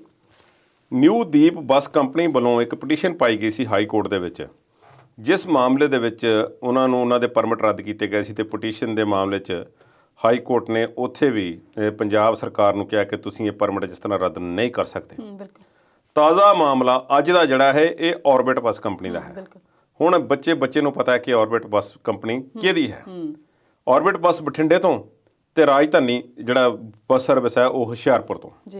ਇਹਨਾਂ ਦੇ ਕੇਸ ਜਿਹੜੇ ਸੀ ਉਹ ਹਾਈ ਕੋਰਟ ਦੇ ਵਿੱਚ ਪਹੁੰਚ ਗਏ, ਪਟੀਸ਼ਨਾਂ ਪੈ ਗਈਆਂ। ਔਰਬਿਟ ਦੇ ਰਾਤੋਂ ਰਾਤ ਲਾਇਸੈਂਸ ਜਿਹੜੇ ਸੀ ਉਹ ਰੱਦ ਕਰ ਦਿੱਤੇ ਗਏ, ਜਾਂ ਕੁਛ ਦਿਨਾਂ ਦੇ ਵਿੱਚ ਕਹਿ ਲਓ। ਬੱਸਾਂ ਘੇਰ ਕੇ, ਇੱਕ ਮੈਨੂੰ ਸਮਝ ਨਹੀਂ ਆਈ ਸਵਲੀਨ ਇਸ ਗੱਲ ਦੀ ਕਿ ਬੱਸ ਜਾ ਰਹੀ ਹੈ ਕਿਸੇ ਕੰਪਨੀ ਦੀ, ਉਹ ਜਾਇਜ਼ ਹੈ ਨਾਜਾਇਜ਼ ਹੈ, ਉਸ ਵਿੱਚ ਸਵਾਰੀਆਂ ਬੈਠੀਆਂ ਹੋਈਆਂ ਨੇ ਜਿਨ੍ਹਾਂ ਵਿੱਚ ਔਰਤਾਂ ਵੀ ਨੇ, ਬੱਚੇ ਵੀ ਨੇ, ਕੋਈ ਲੇਟ ਹੋ ਰਿਹਾ ਹੈ, ਕੋਈ ਬਿਮਾਰ ਹੈ, ਕੋਈ ਕੁਛ ਹੈ, ਕਿਸੇ ਦੀ ਆਪਣੀ ਪ੍ਰਾਈਵੇਸੀ ਹੈ। ਮੰਤਰੀ ਸਾਹਿਬ ਬੱਸ ਰੋਕਦੇ ਨੇ ਆਪਣੇ ਗਾਰਡਾਂ ਦੇ ਨਾਲ, ਬੱਸ ਦੇ ਵਿੱਚ ਸਵਾਰ ਹੋ ਜਾਂਦੇ ਨੇ ਤੇ ਸਾਰਿਆਂ ਦੀ ਮੂਵੀ ਨਾਲ ਬਣ ਰਹੀ ਹੈ, ਮੀਡੀਆ ਵਾਲਿਆਂ ਨੂੰ ਨਾਲ ਲੈ ਕੇ ਜਾਇਆ ਜਾ ਰਿਹਾ। ਇਹ ਕੋਈ ਕੰਮ ਤਾਂ ਨਹੀਂ ਨਾ ਕਰਨ ਵਾਲਾ। ਉਹਨਾਂ ਲੋਕਾਂ ਦੀ ਪ੍ਰਾਈਵੇਸੀ ਕਿੱਥੇ ਜਾਂਦੀ ਹੈ? ਕੰਮ ਉਹਨਾਂ ਨੇ ਕੀ ਕਰਕੇ ਗੁਨਾਹ ਕੀਤਾ ਹੈ? ਕੰਮ ਘੱਟ ਤੇ ਦਿਖਾਵਾ ਜ਼ਿਆਦਾ ਕਰ ਰਹੇ। ਦਿਖਾਵਾ ਜ਼ਿਆਦਾ ਹੈ ਇਸ ਵਿੱਚ। ਉਹ ਦਿਖਾਵਾ ਜਿਹੜਾ ਹੈ ਹੁਣ ਪੁੱਠਾ ਪੈਂਦਾ ਨਜ਼ਰ ਆ ਰਿਹਾ ਹੈ। ਔਰਬਿਟ ਬੱਸ ਕੰਪਨੀ ਦੇ ਹੱਕ ਦੇ ਵਿੱਚ ਕੋਰਟ ਨੇ ਇਸ ਤਰ੍ਹਾਂ ਦਾ ਆਦੇਸ਼ ਦਿੱਤਾ ਕਿ ਘੰਟੇ ਦੇ ਅੰਦਰ ਅੰਦਰ ਇਹਨਾਂ ਦੀਆਂ ਸਾਰੀਆਂ ਬੱਸਾਂ ਛੱਡ ਦਿਓ। 50 ਤੋਂ ਵੱਧ ਤੁਸੀਂ ਜਿਹੜੇ ਪਰਮਿਟ ਰੱਦ ਕੀਤੇ ਨੇ ਆਰਜ਼ੀ ਤੌਰ ਤੇ ਉਹਨਾਂ ਤੇ ਬੱਸਾਂ ਇਹਨਾਂ ਨੂੰ ਚਲਾਉਣ ਦੀ ਆਗਿਆ ਦੇ ਦਿਓ। ਜੀ ਮਾਮਲਾ ਸਿਰਫ ਇਹ ਨਹੀਂ ਕਿ ਬੱਸਾਂ ਨਾਜਾਇਜ਼ ਨੇ, ਇਹ ਨਹੀਂ ਗੱਲ ਹੈ। ਬੱਸਾਂ ਦੇ ਪਰਮਿਟ ਠੀਕ ਨੇ, ਸਭ ਕੁਝ ਠੀਕ ਹੈ, ਪਰ ਜੇ ਟੈਕਸ ਪੂਰਾ ਤਾਰਿਆ ਗਿਆ ਹੋਵੇ ਤਾਂ ਫਿਰ ਬੱਸਾਂ ਚੱਲਣ ਦੇ ਜਾਇਜ਼ ਹੁੰਦੀਆਂ ਨੇ, ਲਾਇਕ ਹੁੰਦੀਆਂ ਨੇ। ਉਹ ਬੱਸਾਂ ਦੇ ਟੈਕਸ ਦਾ ਮਾਮਲਾ ਸੀ ਕਿ ਅਕਤੂਬਰ ਮਹੀਨੇ ਦੀ 11 ਤਰੀਕ ਨੂੰ ਹਾਈ ਕੋਰਟ ਦੇ ਥਰੂ ਜਾਂ ਟਰਾਂਸਪੋਰਟ ਡਿਪਾਰਟਮੈਂਟ ਦੇ ਥਰੂ ਜਿਹੜਾ ਹੈ ਉਹ ਇਹ ਔਰਬਿਟ ਕੰਪਨੀ ਜਿਹੜੀ ਹੈ ਲੈ ਲੈਂਦੀ ਹੈ ਕਿ ਸਾਡਾ 77 ਲੱਖ ਦਾ ਬਕਾਇਆ ਹੈ ਟੈਕਸ ਦਾ, ਜੋ ਅਸੀਂ ਇੱਕਦਮ ਨਹੀਂ ਦੇ ਸਕਦੇ, 4 ਕਿਸ਼ਤਾਂ ਵਿੱਚ ਅਸੀਂ ਇਸ ਨੂੰ ਜਮ੍ਹਾਂ ਕਰਵਾ ਦਿੰਦੇ ਹਾਂ। ਉਹ ਇੱਕ ਕਿਸ਼ਤ ਦੇ ਦਿੰਦੇ ਨੇ। 18 ਅਕਤੂਬਰ ਨੂੰ ਅਗਲਾ ਹੁਕਮ ਟਰਾਂਸਪੋਰਟ ਡਿਪਾਰਟਮੈਂਟ ਚਾੜ ਦਿੰਦਾ ਹੈ ਕਿ ਇਕੱਠੇ ਦਿਨੇ ਤੇ ਦੇ ਦਿਓ, ਅਸੀਂ ਨਹੀਂ ਕਿਸ਼ਤਾਂ ਲੈਣੀਆਂ।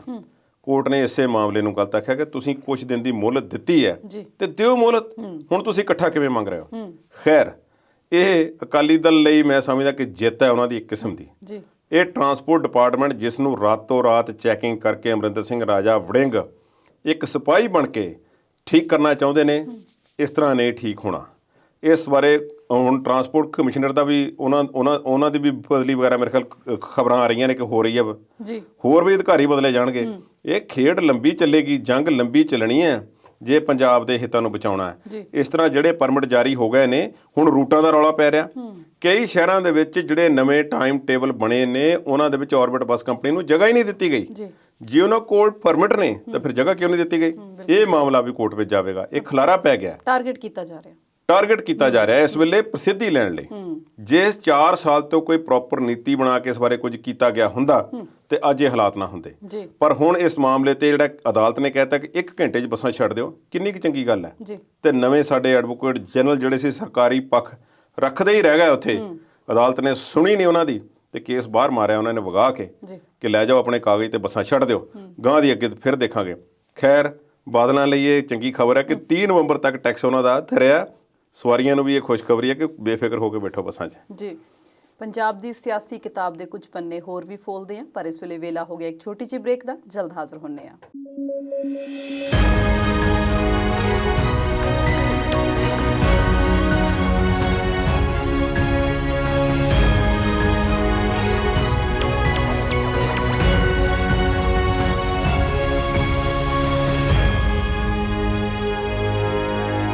ਬ੍ਰੇਕ ਤੋਂ ਬਾਅਦ ਵਿਚਾਰ ਚਰਚਾ ਦੇਖ ਰਹੇ ਦਰਸ਼ਕਾਂ ਦਾ ਸਵਾਗਤ ਹੈ। ਤੇਰੇ ਯਾਰ ਨੂੰ ਦੱਬਣ ਨੂੰ ਫਿਰਦੇ ਸੀ ਪਰ ਦੱਬਦਾ ਕਿੱਥੇ ਆ, ਇਹ ਗਾਣਾ ਲੰਘਦਿਆਂ ਵੜਦਿਆਂ ਸਾਰਿਆਂ ਨੇ ਸੁਣਿਆ ਹੋਣਾ। ਪਰ ਇਹ ਹਾਲ ਹੁਣ ਹੋ ਗਿਆ ਨਵਜੋਤ ਸਿੰਘ ਸਿੱਧੂ ਦਾ। ਆਪਣੇ ਦੱਬਣ ਨੂੰ ਫਿਰਦੇ ਆ ਤੇ ਜਿਹੜੇ ਵਿਰੋਧੀ ਨੇ ਉਹ ਸਿਫਤਾਂ ਕਰ ਰਹੇ ਨੇ। ਜੀ, ਕੇਜਰੀਵਾਲ ਸਾਹਿਬ ਕਹਿੰਦੇ ਨੇ ਕਿ ਨਵਜੋਤ ਸਿੰਘ ਸਿੱਧੂ ਪੰਜਾਬ ਦੇ ਮੁੱਦਿਆਂ ਦੀ ਗੱਲ ਕਰਦਾ ਹੈ। ਇਹ ਇੱਕ ਵਾਰੀ ਨਹੀਂ ਉਹਨਾਂ ਨੇ ਕਿਹਾ, ਪਹਿਲਾਂ ਵੀ ਗੱਲ ਕੀਤੀ ਹੈ ਜੀ। ਜਦੋਂ ਉਹਨਾਂ ਨੇ ਇੱਕ ਵਾਰੀ ਪੱਤਰਕਾਰਾਂ ਨੂੰ ਪੁੱਛਿਆ ਸੀ ਵੀ ਕੀ ਨਵਜੋਤ ਸਿੰਘ ਸਿੱਧੂ ਆਮ ਆਦਮੀ ਪਾਰਟੀ 'ਚ ਆ ਰਿਹਾ, ਕਹਿੰਦੇ ਨਹੀਂ, ਮੇਰਾ ਤਾਂ ਖਿਆਲ ਉਹ ਕਾਂਗਰਸੀ ਆ। ਦੇਖੋ, ਚਾਹਤ ਤੇ ਉਹਨਾਂ ਦੀ ਹੈ, ਪਰ ਇਹ ਗੱਲ ਵੀ ਸੱਚ ਹੈ ਕਿ ਪਿਛਲੀਆਂ ਚੋਣਾਂ ਦੇ ਵਿੱਚ ਵਿਧਾਨ ਸਭਾ ਦੇ ਵਿੱਚ ਅੱਜ ਤੋਂ 5 ਸਾਲ ਪਹਿਲਾਂ ਮੀਟਿੰਗਾਂ ਵੀ ਸਿੱਧੂ ਜੋੜੇ ਨਾਲ ਹੁੰਦੀਆਂ ਰਹੀਆਂ ਨੇ ਆਮ ਆਦਮੀ ਪਾਰਟੀ ਦੀਆਂ। ਜੀ, ਕੰਸੋਆਂ ਤਾਂ ਇਸ ਵਾਰੀ ਵੀ ਸੀਗੀਆਂ ਪਹਿਲਾਂ ਕੰਸੋਆਂ ਸਨ। ਪਰ ਹੁਣ ਮੈਨੂੰ ਲੱਗਦਾ ਹੈ ਕਿ ਜਿੰਨੇ ਸੋਲੇ ਨਵਜੋਤ ਸਿੰਘ ਸਿੱਧੂ ਕਾਂਗਰਸ ਹਾਈ ਕਮਾਨ ਦੇ ਗਾ ਚੁੱਕੇ ਨੇ ਪਿਛਲੇ ਸਮਿਆਂ 'ਚ, ਦਿਨਾਂ 'ਚ, ਉਹ ਹੁਣ ਸੱਜੇ ਕਿਤੇ ਛੁੱਟਣ ਵਾਲੇ ਨਹੀਂ। ਪਰ ਉਹ ਮਾਸਟਰ ਨੇ ਕੁਝ ਗੱਲਾਂ ਦੇ ਕਿ ਉਹਨਾਂ ਨੇ ਅੱਜ ਕੋਈ ਕਿਸੇ ਮੁੱਦੇ ਤੇ ਗੱਲ ਕਰਨੀ ਹੋਵੇ, ਭਾਵੇਂ ਉਹਨਾਂ ਦੇ ਮੂਹਰੇ 100 ਪੱਤਰਕਾਰ ਬੈਠੇ ਹੋਣ, ਜਿਹੜੇ ਉਹਨਾਂ ਨੇ ਪਿਛਲੇ ਮੁੱਦੇ ਤੇ ਜੇ ਗੱਲ ਨਹੀਂ ਕਰਨੀ ਤੇ ਜਵਾਬ ਨਹੀਂ ਦੇਣਾ, ਉਹ ਸ਼ੇਅਰ ਸੁਣਾ ਕੇ ਉਹਨਾਂ ਨੇ ਗੱਲ ਮਿੱਟੀ ਹੋ ਜਾਣੀ ਹੈ ਮਿੰਟਾਂ 'ਚ, ਕਰ ਦੇਣੀ ਮਿੱਟੀ ਉਹਨਾਂ ਨੇ, ਤੇ ਜਵਾਬ ਨਹੀਂ ਦੇਣਗੇ। ਨਵਜੋਤ ਸਿੰਘ ਸਿੱਧੂ ਦੀਆਂ ਸਿਫਤਾਂ ਕੇਜਰੀਵਾਲ ਨੇ ਕੀਤੀਆਂ ਨੇ। ਕੀ ਕੇਜਰੀਵਾਲ ਅਜੇ ਵੀ ਕੁਝ ਲੁਕੋਈ ਬੈਠੇ ਨੇ? ਕੀ ਨਵਜੋਤ ਸਿੰਘ ਸਿੱਧੂ ਦੇ ਦਿਲ 'ਚ ਅਜੇ ਵੀ ਕੁਛ ਹੈ? ਕਾਂਗਰਸ ਦੇ ਕਈ ਸੀਨੀਅਰ ਆਗੂ ਪੰਜਾਬ ਦੇ ਅਜੇ ਵੀ ਕਹਿ ਦਿੰਦੇ ਨੇ ਕਿ ਅਖੀਰ ਇਹਨੇ ਆਮ ਆਦਮੀ ਪਾਰਟੀ ਵਿੱਚ ਜਾਣਾ ਹੈ। ਜੀ, ਸੁਖਬੀਰ ਸਿੰਘ ਬਾਦਲ ਹੀ ਕਹਿੰਦੇ। ਸੁਖਬੀਰ ਸਿੰਘ ਬਾਦਲ ਕਹਿੰਦਾ ਚਲੋ, ਪਾਰਟੀ ਕੋਈ ਅਛੂਤ ਨਹੀਂ, ਵਿਚਾਰ ਬਦਲਦੇ ਰਹਿੰਦੇ ਨੇ, ਜਾ ਸਕਦੇ ਨੇ। ਅੱਜ ਕੱਲ੍ਹ ਤੇ ਰਿਵਾਜ ਬਣ ਗਿਆ। ਬਿਲਕੁਲ, ਉਹ ਸਮਾਂ ਅੱਗੇ ਹੋਰ ਸੀ ਵੀ ਜਿਹੜੀ ਪਾਰਟੀ 'ਚ ਜਨਮ ਲਿਆ ਉਸੇ 'ਚ ਹੀ ਤੁਸੀਂ ਸਾਰੀ ਜ਼ਿੰਦਗੀ ਲਗਾਉਣੀ ਹੈ। ਉਹ ਸਮਾਂ ਨਹੀਂ ਹੈ। ਚਲੋ, ਕੇਜਰੀਵਾਲ ਨੇ ਜਿਹੜੀਆਂ ਸਿਫਤਾਂ ਕੀਤੀਆਂ ਸੋ ਕੀਤੀਆਂ, ਨਾਲ ਉਹਨਾਂ ਨੇ ਇਹ ਵੀ ਕਿਹਾ ਕਿ ਇਹ ਜਿਹੜੇ ਉਹਨਾਂ ਦੇ ਪਾਰਟੀ ਦੇ ਅੰਦਰਲੇ ਲੋਕ ਨੇ ਉਹ ਉਹਨਾਂ 'ਚੋਂ ਗੱਲ ਨਹੀਂ ਤੇ ਉਹਨੂੰ ਦੱਬਦੇ ਰਹਿੰਦੇ ਨੇ। ਸਪਰੈਸਡ ਵੌਇਸ ਉਹਨਾਂ ਨੇ ਕਿਹਾ ਕਿ ਦੱਬੀ ਹੋਈ ਆਵਾਜ਼ ਹੈ ਉਹਨਾਂ ਦੀ। ਹੁਣ ਦੱਬੀ ਹੋਈ ਕਿਵੇਂ ਆ ਕਿ ਜਿਵੇਂ ਉਹਨਾਂ ਦੀ ਗੱਲ ਜਿਹੜੀ ਹੈ ਕਿ ਸੁਣੀ ਨਹੀਂ ਗਈ ਮੌਕੇ ਤੇ ਜੀ ਕਿਸੇ ਖਾਸ ਮੌਕੇ ਤੇ 4.5 ਸਾਲ ਤੋਂ ਦੱਬੇ ਰਹੇ, ਹੁਣ ਉੱਠੇ ਨੇ ਤੇ ਹੁਣ ਉਹਨਾਂ ਦੀ ਗੱਲ ਹੋ ਰਹੀ ਹੈ। ਜੀ ਖੈਰ ਕੇਜਰੀਵਾਲ ਦਾ ਜਿਹੜਾ ਮੋਹ ਹੈ ਇਹਦੇ ਮਾਮਲੇ ਦੇ ਵਿੱਚ ਮੈਂ ਕਹਾਂਗਾ ਕਿ ਇਹਨਾਂ ਦੀਆਂ ਸਿਫਤਾਂ ਜਿਹੜੀਆਂ ਹੋ ਰਹੀਆਂ ਨੇ ਨਵਜੋਤ ਸਿੰਘ ਸਿੱਧੂ ਦੀਆਂ, ਇਹ ਸਿਰਫ ਅਜੇ ਉੱਪਰਲੇ ਸਤ੍ਹਾ ਤੇ ਨੇ, ਪਰ ਕੇਜਰੀਵਾਲ ਕੁਝ ਗੱਲਾਂ ਕਰਕੇ ਕਿਆਸਰਾਈਆਂ ਨੂੰ ਖੁਦ ਜਨਮ ਦਿੰਦੇ ਨੇ। ਜੀ ਇੱਕ ਗੱਲ, ਜਦੋਂ ਉਹਨਾਂ ਨੇ ਪੱਤਰਕਾਰਾਂ ਮੂਹਰੇ ਬੈਠ ਕੇ ਇਸ ਵਾਰੀ ਬੜੀਆਂ ਇੰਟਰਸਟਿੰਗ ਗੱਲਾਂ ਕੀਤੀਆਂ, ਜਿੱਥੇ ਵੀ ਉਹ ਬੋਲੇ ਨੇ, ਰੈਲੀ ਤੇ ਵੀ ਗਏ ਨੇ, ਹੋਰ ਵੀ ਕਿਤੇ ਗਏ ਨੇ। ਜੀ ਨਕਲੀ ਕੇਜਰੀਵਾਲ ਵਾਲੀ ਗੱਲ ਉਹਨਾਂ ਦੀ ਕਿੰਨੀ ਫੇਮਸ ਹੋਈ ਹੈ। ਜੀ ਬਿਲਕੁਲ ਨਕਲੀ ਕੇਜਰੀਵਾਲ ਹੈ ਤੇ ਉਹ ਜਿਵੇਂ ਬੜੇ ਕੋਈ ਕਿਸੇ ਇੱਕ ਟਰੋਫੀ ਜਿੱਤ ਕੇ ਆਏ ਹੋਏ ਖਿਡਾਰੀ ਨੂੰ ਕੋਈ ਸਵਾਲ ਪੁੱਛਣ ਪੱਤਰਕਾਰ, ਤੇ ਉਹ ਸਾਰੇ ਸਵਾਲਾਂ ਦੇ ਜਵਾਬ ਆਉਂਦੇ ਜਾਣ ਉਸ ਨੂੰ, ਤੇ ਫਿਰ ਉਸ ਨੂੰ ਕਹਿਣ ਵੀ ਉਹ ਜਿਹੜਾ ਇੱਕ ਤੇਰੇ ਸਰੀਰ ਤੇ ਜ਼ਖਮ ਹੈ ਉਹਦਾ ਹੁਣ ਕੀ ਹਾਲ ਹੈ, ਤੇ ਉਹ ਫਿਰ ਆਲਾ ਦੁਆਲਾ ਦੇਖੇ ਮੈਂ ਹੁਣ ਇਹਦਾ ਜਵਾਬ ਕੀ ਦੇਵਾਂ। ਜੀ ਉਹ ਜ਼ਖਮ ਹੈ ਮੁੱਖ ਮੰਤਰੀ ਦੇ ਚਿਹਰੇ, ਮੁੱਖ ਮੰਤਰੀ ਦੇ ਅਹੁਦੇ ਦਾ ਚਿਹਰਾ। ਉਹ ਕੌਣ ਹੈ ਪੰਜਾਬ ਦਾ? ਕੇਜਰੀਵਾਲ ਨੂੰ ਜਦੋਂ ਇਹ ਸਵਾਲ ਆਉਂਦਾ ਨੇ ਇੱਕ ਵਾਰੀ ਤੇ ਉਹਨਾਂ ਨੂੰ ਅੰਦਰ ਖਾਤੇ ਪਸੀਨਾ ਆ ਜਾਂਦਾ ਹੈ, ਫਿਰ ਕੇਸ ਜੀ ਵੱਟ ਜਾਂਦੇ ਨੇ, ਫਿਰ ਕੇਸ ਵੱਟ ਜਾਂਦੇ ਨੇ।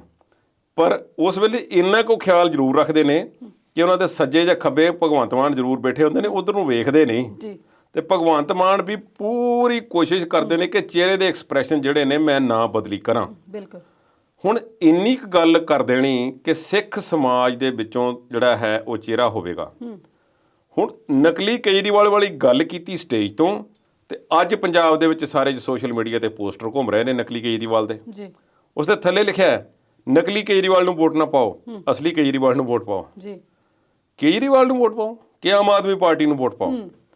ਕੇਜਰੀਵਾਲ ਦੇ ਨਾਮ ਨੂੰ ਵੋਟ ਪਾਓ ਕਿ ਕੰਮਾਂ ਨੂੰ ਵੋਟ ਪਾਓ? ਜੀ ਚਲੋ ਠੀਕ ਹੈ, ਕੇਜਰੀਵਾਲ ਦੇ ਦਿਮਾਗ ਦੇ ਵਿੱਚ ਇਹ ਵੀ ਮੰਨ ਲੈਂਦੇ ਕਿ ਅੰਦਰ ਖਾਤੇ ਲੋਕ ਕਹਿੰਦੇ ਨੇ ਕਿ ਹੋ ਸਕਦਾ ਹੈ ਉਹਨਾਂ ਦੇ ਦਿਲ ਵਿੱਚ ਕਿਤੇ ਕਿਤੇ ਗੱਲ ਹੈ ਕਿ ਮੈਂ ਪੰਜਾਬ ਦੇ ਮੁੱਖ ਮੰਤਰੀ ਦੇ ਅਹੁਦੇ ਤੇ ਬਹਿਣਾ ਹੈ। ਪਰ ਕੱਲ ਉਹ ਬੜਾ ਕਲੀਅਰ ਕਹਿ ਗਏ ਅੰਮ੍ਰਿਤਸਰ ਦੇ ਵਿੱਚ ਵੀ ਕੇਜਰੀਵਾਲ ਸੀਐਮ ਚਿਹਰਾ ਨਹੀਂ ਹੋਵੇਗਾ ਪੰਜਾਬ 'ਚ। ਇੱਕ ਵਾਰੀ ਨਹੀਂ ਬਹੁਤ ਵਾਰੀ ਕਿਹਾ, ਪਰ ਤੁਹਾਨੂੰ ਸ਼ਾਇਦ ਨਾ ਯਾਦ ਹੋਵੇ ਕਿ ਜਦੋਂ ਉਹ ਦਿੱਲੀ ਦੇ ਵਿੱਚ ਉਹਨਾਂ ਨੇ ਚੋਣਾਂ ਲੜਨ ਦਾ ਫੈਸਲਾ ਲਿਆ ਸੀ ਤੇ ਬੜੇ ਘਾਗ ਲੋਕ ਉਹਨਾਂ ਨਾਲ ਸਨ, ਪੱਤਰਕਾਰ ਸਨ, ਹੋਰ ਕਈ ਸਮਾਜ ਸੇਵੀ ਲੋਕ ਜੁੜੇ ਹੋਏ ਸਨ ਉਹਨਾਂ ਦੀ ਵਿਚਾਰਧਾਰਾ ਨਾਲ। ਜੀ ਜੋ ਅੰਨਾ ਹਜ਼ਾਰੇ ਦੇ ਅੰਦੋਲਨ ਦੇ ਵਿੱਚੋਂ ਦੋ ਵੱਡੇ ਰਾਜਨੀਤਿਕ ਚਿਹਰੇ ਜਿਹੜੇ ਸੀ ਉੱਪਰ ਕੇ ਸਾਹਮਣੇ ਆਏ, ਉਹਨਾਂ ਵਿੱਚੋਂ ਇੱਕ ਕੇਜਰੀਵਾਲ ਸੀ, ਦੂਸਰੇ ਕਿਰਨ ਬੇਦੀ। ਭਗਵੰਤ ਮਾਨ ਵੀ ਉੱਥੇ ਜਾਂਦੇ ਰਹੇ ਨੇ। ਇਹ ਚਲੋ ਜੁੜ ਗਏ ਨੇ, ਪਰ ਕੇਜਰੀਵਾਲ ਨੇ ਉਦੋਂ ਵੀ ਕਹਿ ਦਿੱਤਾ ਸੀ ਜਦੋਂ ਪਹਿਲੀ ਵਾਰੀ ਇਹ ਜਿੱਤਦੇ ਨੇ ਵਿਧਾਨ ਸਭਾ ਦਿੱਲੀ ਤੇ ਇਹਨਾਂ ਨੂੰ ਪੂਰਨ ਬਹੁਮਤ ਨਹੀਂ ਮਿਲਦਾ ਤੇ ਕਾਂਗਰਸ ਨੇ ਕਹਿਤਾ ਕਿ ਅਸੀਂ ਇਹਨਾਂ ਦੀ ਸਪੋਰਟ ਕਰਦੇ ਹਾਂ, ਚਲੋ ਬੀਜੇਪੀ ਤਾਂ ਪਾਸੇ ਹਟੀ। ਜੀ ਕੇਜਰੀਵਾਲ ਨੇ ਉਦੋਂ ਹੀ ਕਿਹਾ ਹੋਇਆ ਸੀ ਕਿ ਮੈਂ ਮੁੱਖ ਮੰਤਰੀ ਨਹੀਂ ਬਣਨਾ, ਮੁੱਖ ਮੰਤਰੀ ਕਿਸੇ ਹੋਰ ਨੂੰ ਬਣਾਵਾਂਗੇ ਦਿੱਲੀ ਦਾ। ਬਣੇ ਕਿ ਨਹੀਂ ਬਣੇ? ਬਣੇ, ਦੂਜੀ ਵਾਰੀ ਵੀ ਬਣੇ ਤੇ ਤੀਜੀ ਵਾਰੀ ਵੀ ਬਣੇ ਨੇ। ਬਿਲਕੁਲ। ਫਿਰ ਕਹਿੰਦੇ ਸੀ ਕਿ ਅਸੀਂ ਪਰ ਦੂਸਰੀਆਂ ਪਾਰਟੀਆਂ ਦੇ ਚੱਲੇ ਹੋਏ ਕਾਰਤੂਸ ਨਹੀਂ ਲਵਾਂਗੇ, ਇਮਾਨਦਾਰ ਬੰਦੇ ਲਵਾਂਗੇ। ਉਹ ਲਏ ਕਿ ਨਹੀਂ ਲਏ ਮੁੜ ਕੇ, ਚਾਹੇ ਉਹ ਇਮਾਨਦਾਰ ਸਨ ਜਾਂ ਨਹੀਂ ਸਨ, ਜਿਹੜਾ ਆਇਆ ਉਹੀ ਰੱਖਿਆ। ਫਿਰ ਜਿਹੜਾ ਆਇਆ ਜਿਹੜਾ ਵੀ ਆ ਗਿਆ ਖੁਸ਼ੀ ਨਾਲ ਉਸ ਨੂੰ ਰੱਖ ਲਿਆ, ਉਸ ਨੂੰ ਹਾਰ ਪਾ ਕੇ ਸਵਾਗਤ ਕੀਤਾ। ਪਾਲਿਸੀਆਂ ਤੇ ਤਬਦੀਲ ਉਹਨਾਂ ਨੇ ਕੀਤੀਆਂ ਨੇ, ਉਹਨਾਂ ਨੇ ਕਨਸਟੀਟਿਊਸ਼ਨ ਵਿੱਚ ਅਮੈਂਡਮੈਂਟ ਵੀ ਕੀਤੀਆਂ ਨੇ ਕਿ 2 ਵਾਰੀ ਤੋਂ ਵੱਧ ਕੋਈ ਕਨਵੀਨਰ ਨਹੀਂ ਰਹਿ ਸਕਦਾ ਆਮ ਆਦਮੀ ਪਾਰਟੀ ਦਾ। ਉਸ ਵਿੱਚ ਵੀ ਅਮੈਂਡਮੈਂਟ ਕਰ ਲਈ ਗਈ ਕਿ ਜਿੰਨੀ ਵਾਰੀ ਮਰਜ਼ੀ ਰਹਿ ਲਵੇ ਕੋਈ। ਫਿਰ ਤੀਸਰੀ ਵਾਰੀ ਬਣ ਗਏ, ਤੀਸਰੀ ਵਾਰੀ ਵੀ ਬਣ ਗਏ। ਹੁਣ ਸਭ ਕੁਝ ਹੋ ਰਿਹਾ ਤੇ ਇਹ ਤੋਂ ਵੀ ਮੋੜ ਕੱਟਣ ਲੱਗਿਆ ਟਾਈਮ ਨਹੀਂ ਲੱਗਣਾ। ਕੈਪਟਨ ਅਮਰਿੰਦਰ ਸਿੰਘ ਨੇ ਵੀ ਤਾਂ ਕਿਹਾ ਸੀ ਕਿ ਆਖਰੀ ਵਾਰੀ ਮੌਕਾ ਦਿਓ, ਫਿਰ ਕਹਿੰਦੇ ਜੇ ਲੋਕ ਕਹਿਣਗੇ ਤਾਂ ਚਲੋ ਬਣ ਜਾਵਾਂਗੇ। ਫਿਰ ਮੌਕੇ ਤੋਂ ਹੀ ਲੜ ਪਏ, ਮੌਕੇ ਤੇ ਲੜ ਪਏ। ਠੀਕ ਹੈ ਜੀ। ਹੁਣ ਇਸੇ ਤਰ੍ਹਾਂ ਹੀ ਇਹ ਵੀ ਕਹਿ ਦੇਣਗੇ ਕੱਲ ਨੂੰ ਕਿ ਲੋਕ ਚਾਹੁੰਦੇ ਨੇ ਪੰਜਾਬ ਦੇ ਕਿ ਕੇਜਰੀਵਾਲ ਬਣੇ। ਜੀ ਕੁਝ ਗੱਲਾਂ ਨੇ, ਦਿੱਲੀ ਦੀ ਕੁਰਸੀ ਭਾਵੇਂ ਉਹ ਠੀਕ ਹੈ, ਉੱਥੇ ਮੁੱਖ ਮੰਤਰੀ ਤੌਰ ਤੇ ਬਿਰਾਜਮਾਨ ਨੇ, ਪਰ ਦਿੱਲੀ ਦੇ ਵਿੱਚ ਇੱਕ ਹੋਰ ਨਾਮ ਉਹਨਾਂ ਦੇ ਬਰਾਬਰ ਹੀ ਬੋਲਦਾ ਹੈ, ਮਨੀਸ਼ ਸਿਸੋਦੀਆ ਦਾ। ਜੀ ਉਹ ਬਰਾਬਰ ਆ, ਕਦੀ ਕੋਈ ਕੰਟਰੋਵਰਸੀ 'ਚ ਨਹੀਂ ਆਉਂਦੇ, ਆਪਣਾ ਕੰਮ ਕਰਦੇ ਨੇ, ਸਗੋਂ ਗਰਾਊਂਡ ਪੱਧਰ ਤੇ ਕੰਮ ਉਹੀ ਕਰ ਰਹੇ ਨੇ ਬਹੁਤਾ। ਤੇ ਕੇਜਰੀਵਾਲ ਫੇਰੇ ਤੋਰੇ ਤੇ ਨੇ। ਤੇ ਕੇਜਰੀਵਾਲ ਜੇ ਕੱਲ੍ਹ ਨੂੰ ਪੰਜਾਬ ਵਿੱਚ ਮੁੱਖ ਮੰਤਰੀ ਦੀ ਗੱਦੀ ਤੇ ਬਹਿੰਦੇ ਨੇ, ਪੁਲਿਸ ਇਹਨਾਂ ਦੇ ਕੋਲ ਹੋਵੇਗੀ, ਹੋਰ ਜਿਹੜੇ ਬਿੱਲ ਵਗੈਰਾ ਨੇ ਸਾਰੇ ਕੁਝ ਜੋ ਉੱਥੇ ਤੇ ਲੈਫਟੀਨੈਂਟ ਗਵਰਨਰ ਦੇ ਕੋਲ ਜਿਹੜੀਆਂ ਸਹੂਲਤਾਂ ਨੇ ਸਾਰੀਆਂ, ਉਹਨਾਂ ਕੋਲ ਅਧਿਕਾਰ ਨੇ, ਇੱਥੇ ਸਭ ਕੁਝ ਮਿਲੇਗਾ। ਚਲੋ ਮੋੜ ਕੱਟਦੇ ਹਾਂ। ਪਰ ਮੁੱਖ ਮੰਤਰੀ ਦੇ ਸਿੱਧੂ ਦੀ ਗੱਲ ਤੇ ਆਉਂਦੇ ਆ ਕਿ ਕੀ ਮੁੱਖ ਮੰਤਰੀ ਦਾ ਚਿਹਰਾ ਜਿਹੜਾ ਹੈ, ਜਿਹੜੀ ਉਹਦੀ ਖਾਲੀ ਫਿਲ ਇਨ ਦਾ ਬਲੈਂਕਸ ਹੈ, ਉਸ ਜਗ੍ਹਾ ਤੇ ਸਿੱਧੂ ਦਾ ਨਾਮ ਭਰਿਆ ਹੋਇਆ ਉਹਨਾਂ ਨੇ ਆਪਣੀ ਡਾਇਰੀ ਦੇ ਵਿੱਚ? ਮੈਨੂੰ ਲੱਗਦਾ ਤੇ ਨਹੀਂ ਹੈ, ਪਰ ਸਿਆਸਤ ਵਿੱਚ ਸਭ ਕੁਝ ਸੰਭਵ ਹੈ। ਜਿਹੜਾ ਉਹ ਸਿਫਤ ਕਰ ਜਾਂਦੇ ਨੇ, ਤੇ ਨਵਜੋਤ ਸਿੰਘ ਸਿੱਧੂ ਨੇ ਵੀ ਮਾੜੀ ਜੀ ਗੱਲ ਕੀਤੀ ਸੀ ਇੱਕ ਵਾਰੀ ਨਹੀਂ ਕਈ ਵਾਰੀ ਕੀਤੀ ਹੈ ਕਿ ਆਮ ਆਦਮੀ ਪਾਰਟੀ ਠੀਕ ਹੈ, ਉਹਨਾਂ ਦੀ ਜਿਹੜੀ ਗੱਲਬਾਤ ਹੈ।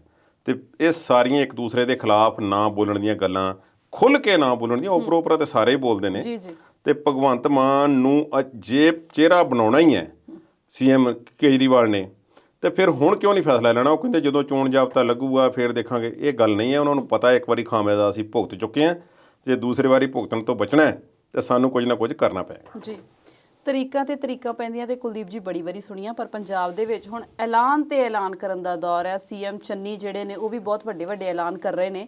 ਜੇਕਰ ਜ਼ਮੀਨੀ ਹਕੀਕਤ ਦੀ ਗੱਲ ਕਰੀਏ ਤੇ ਕਿੰਨਾ ਕੁ ਸੱਚ ਜਾਪਦੇ ਉਹਨਾਂ ਦੇ ਐਲਾਨ? ਅਸਲ ਵਿੱਚ ਸਮਾਂ ਬਹੁਤ ਥੋੜ੍ਹਾ ਹੈ। ਜਿਹੜੇ ਕੰਮ ਨੂੰ ਉਹ ਹੱਥ ਪਾਉਂਦੇ ਨੇ ਰਸਤੇ ਵਿੱਚ ਕੋਈ ਨਾ ਕੋਈ ਰੁਕਾਵਟ ਆ ਜਾਂਦੀ ਹੈ। ਜੀ ਤਾਜ਼ਾ ਉਦਾਹਰਨ ਹੁਣੇ ਪ੍ਰੋਗਰਾਮ 'ਚ ਗੱਲ ਕਰਕੇ ਹਟੇ ਆ, ਟਰਾਂਸਪੋਰਟ ਮਹਿਕਮਾ। ਜੀ ਇੱਕ ਪਾਸੇ ਤੁਸੀਂ ਬੱਸਾਂ ਤੇ ਕਾਰਵਾਈ ਕਰ ਰਹੇ ਹੋ ਤੇ ਅਦਾਲਤਾਂ ਕਹਿ ਰਹੀਆਂ ਨੇ ਕਿ ਨਹੀਂ ਤੁਸੀਂ ਤੇ ਗਲਤ ਕੀਤਾ। ਜੀ ਇਹ ਇਰਾਦੇ ਇਸ ਤਰ੍ਹਾਂ ਕਿਵੇਂ ਹੋ ਸਕਦੇ ਨੇ? ਜਿਹੜੇ ਕੰਮ ਕਰਨ ਵਾਲੇ ਨੇ ਉਹ ਕਰੋ। ਕੱਲ੍ਹ ਨੂੰ ਜਿਹੜੇ ਬੱਸਾਂ ਦੇ ਟਾਈਮ ਟੇਬਲ ਬਣਨੇ ਉਹ ਵੀ ਮਾਮਲਾ ਅਦਾਲਤ ਵਿੱਚ ਜਾਣਾ। ਜੀ ਫਿਰ ਰੇਤਾ ਦਾ ਮਾਮਲਾ, ਰੇਤਾ ਸਸਤੀ ਹੋਈ ਕਿ ਨਹੀਂ ਹੋਈ, ਉਹੀ ਮੋਦੀ ਦੀ ਸਪੀਚ ਵਾਲੀ ਗੱਲ, ਪੈਟਰੋਲ ਕੇ ਦਾਮ ਕਮ ਹੋਏ ਕਿ ਨਹੀਂ ਹੋਏ। ਇਹ ਗੱਲੀ ਬਾਤੀ ਰੇਤਾ ਕਿਵੇਂ ਸਸਤੀ ਹੋ ਗਈ? ਜੀ ਰੇਤਾ ਵਾਲੇ ਜਿਹੜੇ ਠੇਕੇਦਾਰਾਂ ਨੇ ਖੱਡਾਂ ਲਈਆਂ ਹੋਈਆਂ ਨੇ, ਦਰਿਆ ਚੋ ਲਏ ਹੋਏ ਨੇ, ਉਹ ਕਹਿੰਦੇ ਨੇ ਕਿ ਅਸੀਂ ਮਹਿੰਗੇ ਭਾਅ ਦੀ ਇਹਨਾਂ ਸਰਕਾਰ ਨਾਲ ਡੀਲ ਕਰਕੇ ਅਸੀਂ ਲੱਖਾਂ ਕਰੋੜਾਂ ਰੁਪਏ ਦਿੱਤੇ ਹੋਏ ਨੇ, ਤੇ ਹੁਣ ਕਿਵੇਂ ਜਾਣ ਦੇਈਏ? ਜੀ ਉਹ ਨਹੀਂ ਜਾਣ ਦੇਣਗੇ, ਉਹਨਾਂ ਨੇ ਲੈਣੇ ਨੇ ਪੈਸੇ। ਮਾਰਚ 31 ਤੱਕ ਇਹੋ ਸਥਿਤੀ ਰਹੇਗੀ, ਭਾਵ ਅਗਲੀ ਸਰਕਾਰ ਬਣਨ ਤੱਕ ਇਹੋ ਕੁਛ ਹੀ ਰਹੇਗਾ। ਧੱਕੇ ਨਾਲ ਸ਼ਾਇਦ ਥੋੜ੍ਹੀ ਬਹੁਤੀ ਰੇਤਾ ਸਸਤੀ ਹੋ ਜਾਵੇ, ਪਰ ਸਰਕਾਰ ਅਜੇ ਤੱਕ ਇਸ ਮਾਮਲੇ ਦੇ ਵਿੱਚ ਕਲੀਅਰ ਕੱਟ ਕੁਝ ਨਹੀਂ ਕਰ ਸਕੀ। ਲੋਲੀਪੌਪ ਵਾਲੀ ਗੱਲ ਹੋ ਗਈ ਹੁਣ ਜੀ ਇਹ ਦੋ ਮਾਮਲੇ ਮੈਂ ਤੁਹਾਨੂੰ ਗਿਣਾ ਦਿੱਤੇ ਨੇ। ਜੀ ਗੱਲ ਬਿਜਲੀ ਦੇ ਰੇਟਾਂ ਤੇ ਆਓ, ਰੌਲਾ ਕਿੰਨੇ ਦਿਨ ਹੋਏ ਪਾਏ ਨੂੰ, ਤੇ ਕਦੋਂ ਪਾਉਣਾ ਸ਼ੁਰੂ ਕੀਤਾ? ਜਦੋਂ ਕੇਜਰੀਵਾਲ ਨੇ ਐਲਾਨ ਕੀਤਾ ਕਿ ਇੰਨੀਆਂ ਯੂਨਿਟਾਂ ਫ੍ਰੀ ਨੇ, ਬਿਲਕੁਲ। ਫਿਰ ਕਿਹਾ ਕਿ ਨਹੀਂ ਅਸੀਂ ਤੇ ਇਸ ਕਿਲੋਵਾਟ ਲੋਡ ਤੱਕ ਸਾਰਿਆਂ ਦਾ ਇੰਨਾ ਜਿਹੜਾ ਰੇਟ ਘਟਾ ਦੇਵਾਂਗੇ। ਹੁਣ ਕਹਿੰਦੇ 1 ਨਵੰਬਰ ਤੋਂ ਲਾਗੂ ਹੋਣੀਆਂ ਨੇ ਉਹ ਦਰਾਂ। ਅਜੇ ਵੀ ਪਤਾ ਨਹੀਂ ਕਿੰਨਿਆਂ ਦਾ ਪੰਗਾ ਪੈਣਾ ਤੇ ਕਿੰਨਿਆਂ ਨੂੰ ਬਿੱਲ ਕਿਸ ਤਰੀਕੇ ਨਾਲ ਆਉਣਾ। ਜੀ ਫਿਰ ਭਰਤੀਆਂ ਜਿਹੜੀਆਂ ਨੇ, ਭਰਤੀਆਂ ਦੇ ਮਾਮਲੇ ਦੇ ਵਿੱਚ ਕੱਚੇ ਅਧਿਆਪਕ ਵੀ ਕਦੇ ਸੁਣੇ ਸਨ? ਬਿਲਕੁਲ। ਕਿਹੜੇ ਦੇਸ਼ ਵਿੱਚ ਕੱਚੇ ਅਧਿਆਪਕ ਹੁੰਦੇ ਨੇ? ਅਧਿਆਪਕ ਹੁੰਦੇ ਨੇ। ਉਹ ਕੋਈ ਸੜਕਾਂ ਤੇ ਬੈਠਾ ਹੈ, ਕੋਈ ਟੈਂਕੀਆਂ ਤੇ ਚੜਿਆ ਹੈ, ਕੋਈ ਧੱਕੇ ਖਾਣ ਡਿਆ ਹੈ, ਕੋਈ ਕਿਤੇ ਬੈਠਾ ਹੈ। ਪ੍ਰਗਟ ਸਿੰਘ ਨੂੰ ਰੋਜ਼ ਸਟੇਜ ਤੇ ਘੇਰਦੇ ਨੇ, ਉਹਨਾਂ ਦਾ ਕਿਉਂ ਨਹੀਂ ਕੁਝ ਹੋ ਰਿਹਾ? ਜੀ ਨਿਯੁਕਤੀ ਪੱਤਰ ਤੁਸੀਂ 4 ਕੋ ਦੇ ਕੇ ਤੇ ਅਖਬਾਰਾਂ ਵਿੱਚ ਫੋਟੋਆਂ ਲਗਵਾ ਰਹੇ ਹੋ। ਗਰਾਊਂਡ ਪੱਧਰ ਤੇ ਕੰਮ ਇਹ ਤੋਂ ਬਿਹਤਰ ਕਰਨ ਦੀ ਲੋੜ ਹੈ। ਜੀ ਹੁਣ ਖੁਲਾਸੇ ਹੋ ਰਹੇ ਨੇ ਕਿ ਮੰਤਰੀਆਂ ਦੀ ਤੇ ਮੁੱਖ ਮੰਤਰੀ ਦੀ ਸੁਰੱਖਿਆ ਵਾਸਤੇ ਬਾਹਰਲੇ ਸੂਬਿਆਂ ਤੋਂ ਸਿੱਧੀ ਭਰਤੀ ਵਿੱਚ ਕੈਬਨਿਟ ਨੇ ਮਨਜ਼ੂਰੀ ਦਿੱਤੀ ਹੈ ਨਿਯਮਾਂ ਨੂੰ। ਕੈਪਟਨ ਅਮਰਿੰਦਰ ਸਿੰਘ ਦੇ ਸਮੇਂ ਤੋਂ ਨਹੀਂ, ਹੁਣ ਵੀ ਦਿੱਤੀ ਗਈ ਹੈ ਕਿ ਬਾਹਰੋਂ ਭਰਤੀ ਕਰ ਲਓ ਬੰਦੇ। ਕੀ ਗੱਲ ਪੰਜਾਬ 'ਚ ਕਿਉਂ ਨਹੀਂ ਸੀ? ਪੰਜਾਬ ਦੇ ਨੌਜਵਾਨਾਂ ਨੂੰ, ਲੜਕੇ ਲੜਕੀਆਂ ਨੂੰ ਰੋਜ਼ਗਾਰ ਕਿਉਂ ਨਹੀਂ ਦਿੱਤਾ ਗਿਆ? ਬਿਲਕੁਲ। ਇਸੇ ਤਰ੍ਹਾਂ ਬਿਜਲੀ ਸਮਝੌਤਿਆਂ ਦੀ ਗੱਲ ਕਰਦੇ ਹਾਂ। ਬਿਜਲੀ ਸਮਝੌਤੇ ਜਿਹੜੇ ਸੀ ਕਹਿੰਦੇ ਸੀ ਰੱਦ ਕਰ ਦੇਣੇ ਨੇ, ਰੱਦ ਕਰ ਦੇਣੇ ਕੈਪਟਨ ਅਮਰਿੰਦਰ ਸਿੰਘ ਤੇ ਉਹ ਕਹਿੰਦੇ ਸੀ ਇਸ ਤਰ੍ਹਾਂ ਨਹੀਂ ਹੋ ਸਕਦੇ। 1-2 ਰੱਦ ਕੀਤੇ, ਉਹਨਾਂ ਨੇ ਜਾ ਕੇ ਕੋਰਟ ਤੋਂ ਸਟੇ ਲੈ ਆਂਦੀ ਹੈ। ਸੋ ਇਹਨਾਂ ਨੂੰ ਫਾਇਰ ਬੈਕ ਕਰ ਰਿਹਾ ਸਾਰਾ ਕੁਝ ਹਾਲ ਦੀ ਘੜੀ। ਜੇ ਐਡਵੋਕੇਟ ਜਨਰਲ ਬਦਲੀ ਕੀਤੇ ਨੇ ਤੇ ਪਟਵਾਲੀਆ ਸਾਹਿਬ ਨੂੰ ਹਾਈ ਕੋਰਟ ਦੇ ਵਿੱਚ ਨਮੋਸ਼ੀ ਝੱਲਣੀ ਪਈ ਹੈ ਅੱਜ ਬੱਸਾਂ ਦੇ ਮਾਮਲੇ ਦੇ ਵਿੱਚ। ਇਹ ਸਾਰਾ ਕੁਝ ਸਰਕਾਰ ਜਿਹੜੀ ਹੈ ਨਾ ਇੱਕ ਹੋਸ਼-ਪੋਸ਼ ਜਿਹਾ ਕੰਮ ਕਰ ਰਹੀ ਹੈ। ਇਸ ਵਿੱਚ ਕੋਈ ਪਲੈਨਿੰਗ ਨਹੀਂ ਹੈ। ਕਿਉਂ ਕਰ ਰਹੀ ਹੈ? 4.5 ਸਾਲ ਦਾ ਜਿਹੜਾ ਨੁਕਸਾਨ ਹੈ, ਜਾਂ ਪਿਛਲੇ ਵੀ ਗਿਣ ਲਓ, ਸਾਰੇ ਗਿਣ ਲਓ, ਉਹ 2-4 ਮਹੀਨਿਆਂ 'ਚ ਕਿਵੇਂ ਹੋ ਜਾਵੇਗਾ? ਸੜਕਾਂ ਤੇ ਹੁਣ ਮਾੜੇ ਮੋਟੇ ਟੋਏ ਪੂਰ ਕੇ ਬਜਰੀ ਪਾ ਦੇਣਗੇ, ਤੇ ਪਰ ਉਸ ਨਾਲ ਕੰਮ ਤੇ ਨਹੀਂ ਚੱਲਣ ਵਾਲਾ। ਸੋ ਇਹ ਸਾਰੀਆਂ ਗੱਲਾਂ ਨੂੰ ਧਿਆਨ 'ਚ ਰੱਖਦੇ ਹੋਏ ਚਰਨਜੀਤ ਸਿੰਘ ਚੰਨੀ ਜਿਹੜਾ ਅਸਲੀ ਮਾਇਨੇ ਦੇ ਵਿੱਚ ਜਿੰਨੇ ਐਲਾਨ ਕਰ ਰਹੇ ਨੇ, ਜ਼ਮੀਨੀ ਪੱਧਰ ਤੇ ਉਹਨੇ ਕੰਮ ਨਹੀਂ ਹੋ ਰਿਹਾ। ਇਸ ਗੱਲ ਨੂੰ ਸਮਝ ਲੈਣਾ ਚਾਹੀਦਾ, ਤੇ ਨਾ ਹੋ ਸਕਦੇ ਨੇ, ਸੰਭਵ ਹੀ ਨਹੀਂ। ਇਹ ਤੇ ਲੰਬੀ ਪਲੈਨਿੰਗ ਦੀ ਲੋੜ ਹੈ। ਟੂਰਿਜ਼ਮ ਦਾ ਵਿਕਾਸ ਕਰਨਾ ਹੈ, ਟਰਾਂਸਪੋਰਟ ਨੂੰ ਸਹੀ ਕਰਨਾ ਹੈ। ਕੇਬਲ ਦੇ ਨਾਂ ਤੇ ਤੁਸੀਂ ਦੇਖ ਲਓ, ਕੇਬਲ ਦੇ ਕਹਿੰਦੇ ਜੀ ਰੇਟ ਅਸੀਂ ਫਿਕਸ ਕਰ ਦਿੱਤਾ ਹੈ, ਤੇ ਅੱਜ ਅਖਬਾਰਾਂ ਦੇ ਵਿੱਚ ਆ ਰਿਹਾ ਕਿ ਕੇਬਲ ਦੇ ਮਾਮਲੇ ਦੇ ਵਿੱਚ ਰੇਟ ਤੈਅ ਕਰਨਾ ਜਿਹੜਾ ਹੈ ਉਹ ਕੇਂਦਰ ਦਾ ਕੰਮ ਹੈ। ਪੰਜਾਬ ਸਰਕਾਰ ਜੇ ਕੁਝ ਕਰ ਸਕਦੀ ਤਾਂ GST ਘਟਾ ਸਕਦੀ ਹੈ। ਜੀ ਉਹ ਕਰਦੇ ਨਹੀਂ, ਉਹ ਨਹੀਂ ਕਰਦੇ।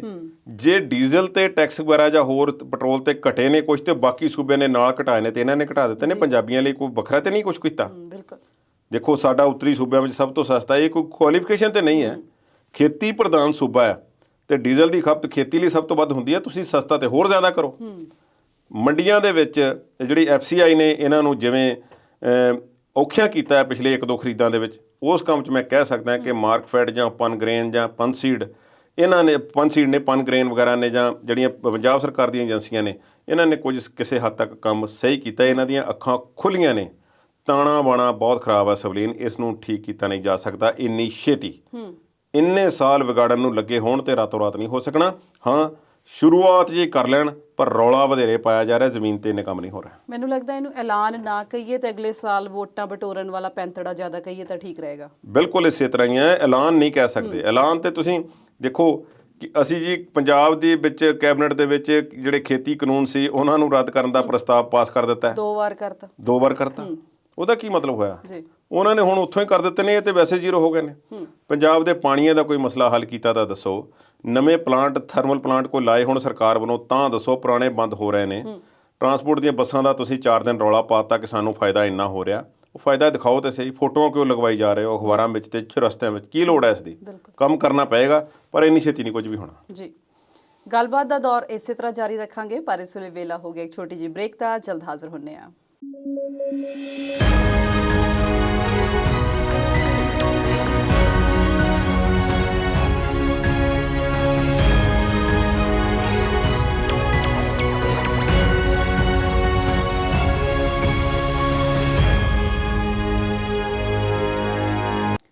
ਬ੍ਰੇਕ ਤੋਂ ਬਾਅਦ ਪ੍ਰੋਗਰਾਮ ਵਿਚਾਰ ਚਰਚਾ ਦੇਖ ਰਹੇ ਦਰਸ਼ਕਾਂ ਦਾ ਸਵਾਗਤ ਕਰਦੇ ਹਾਂ।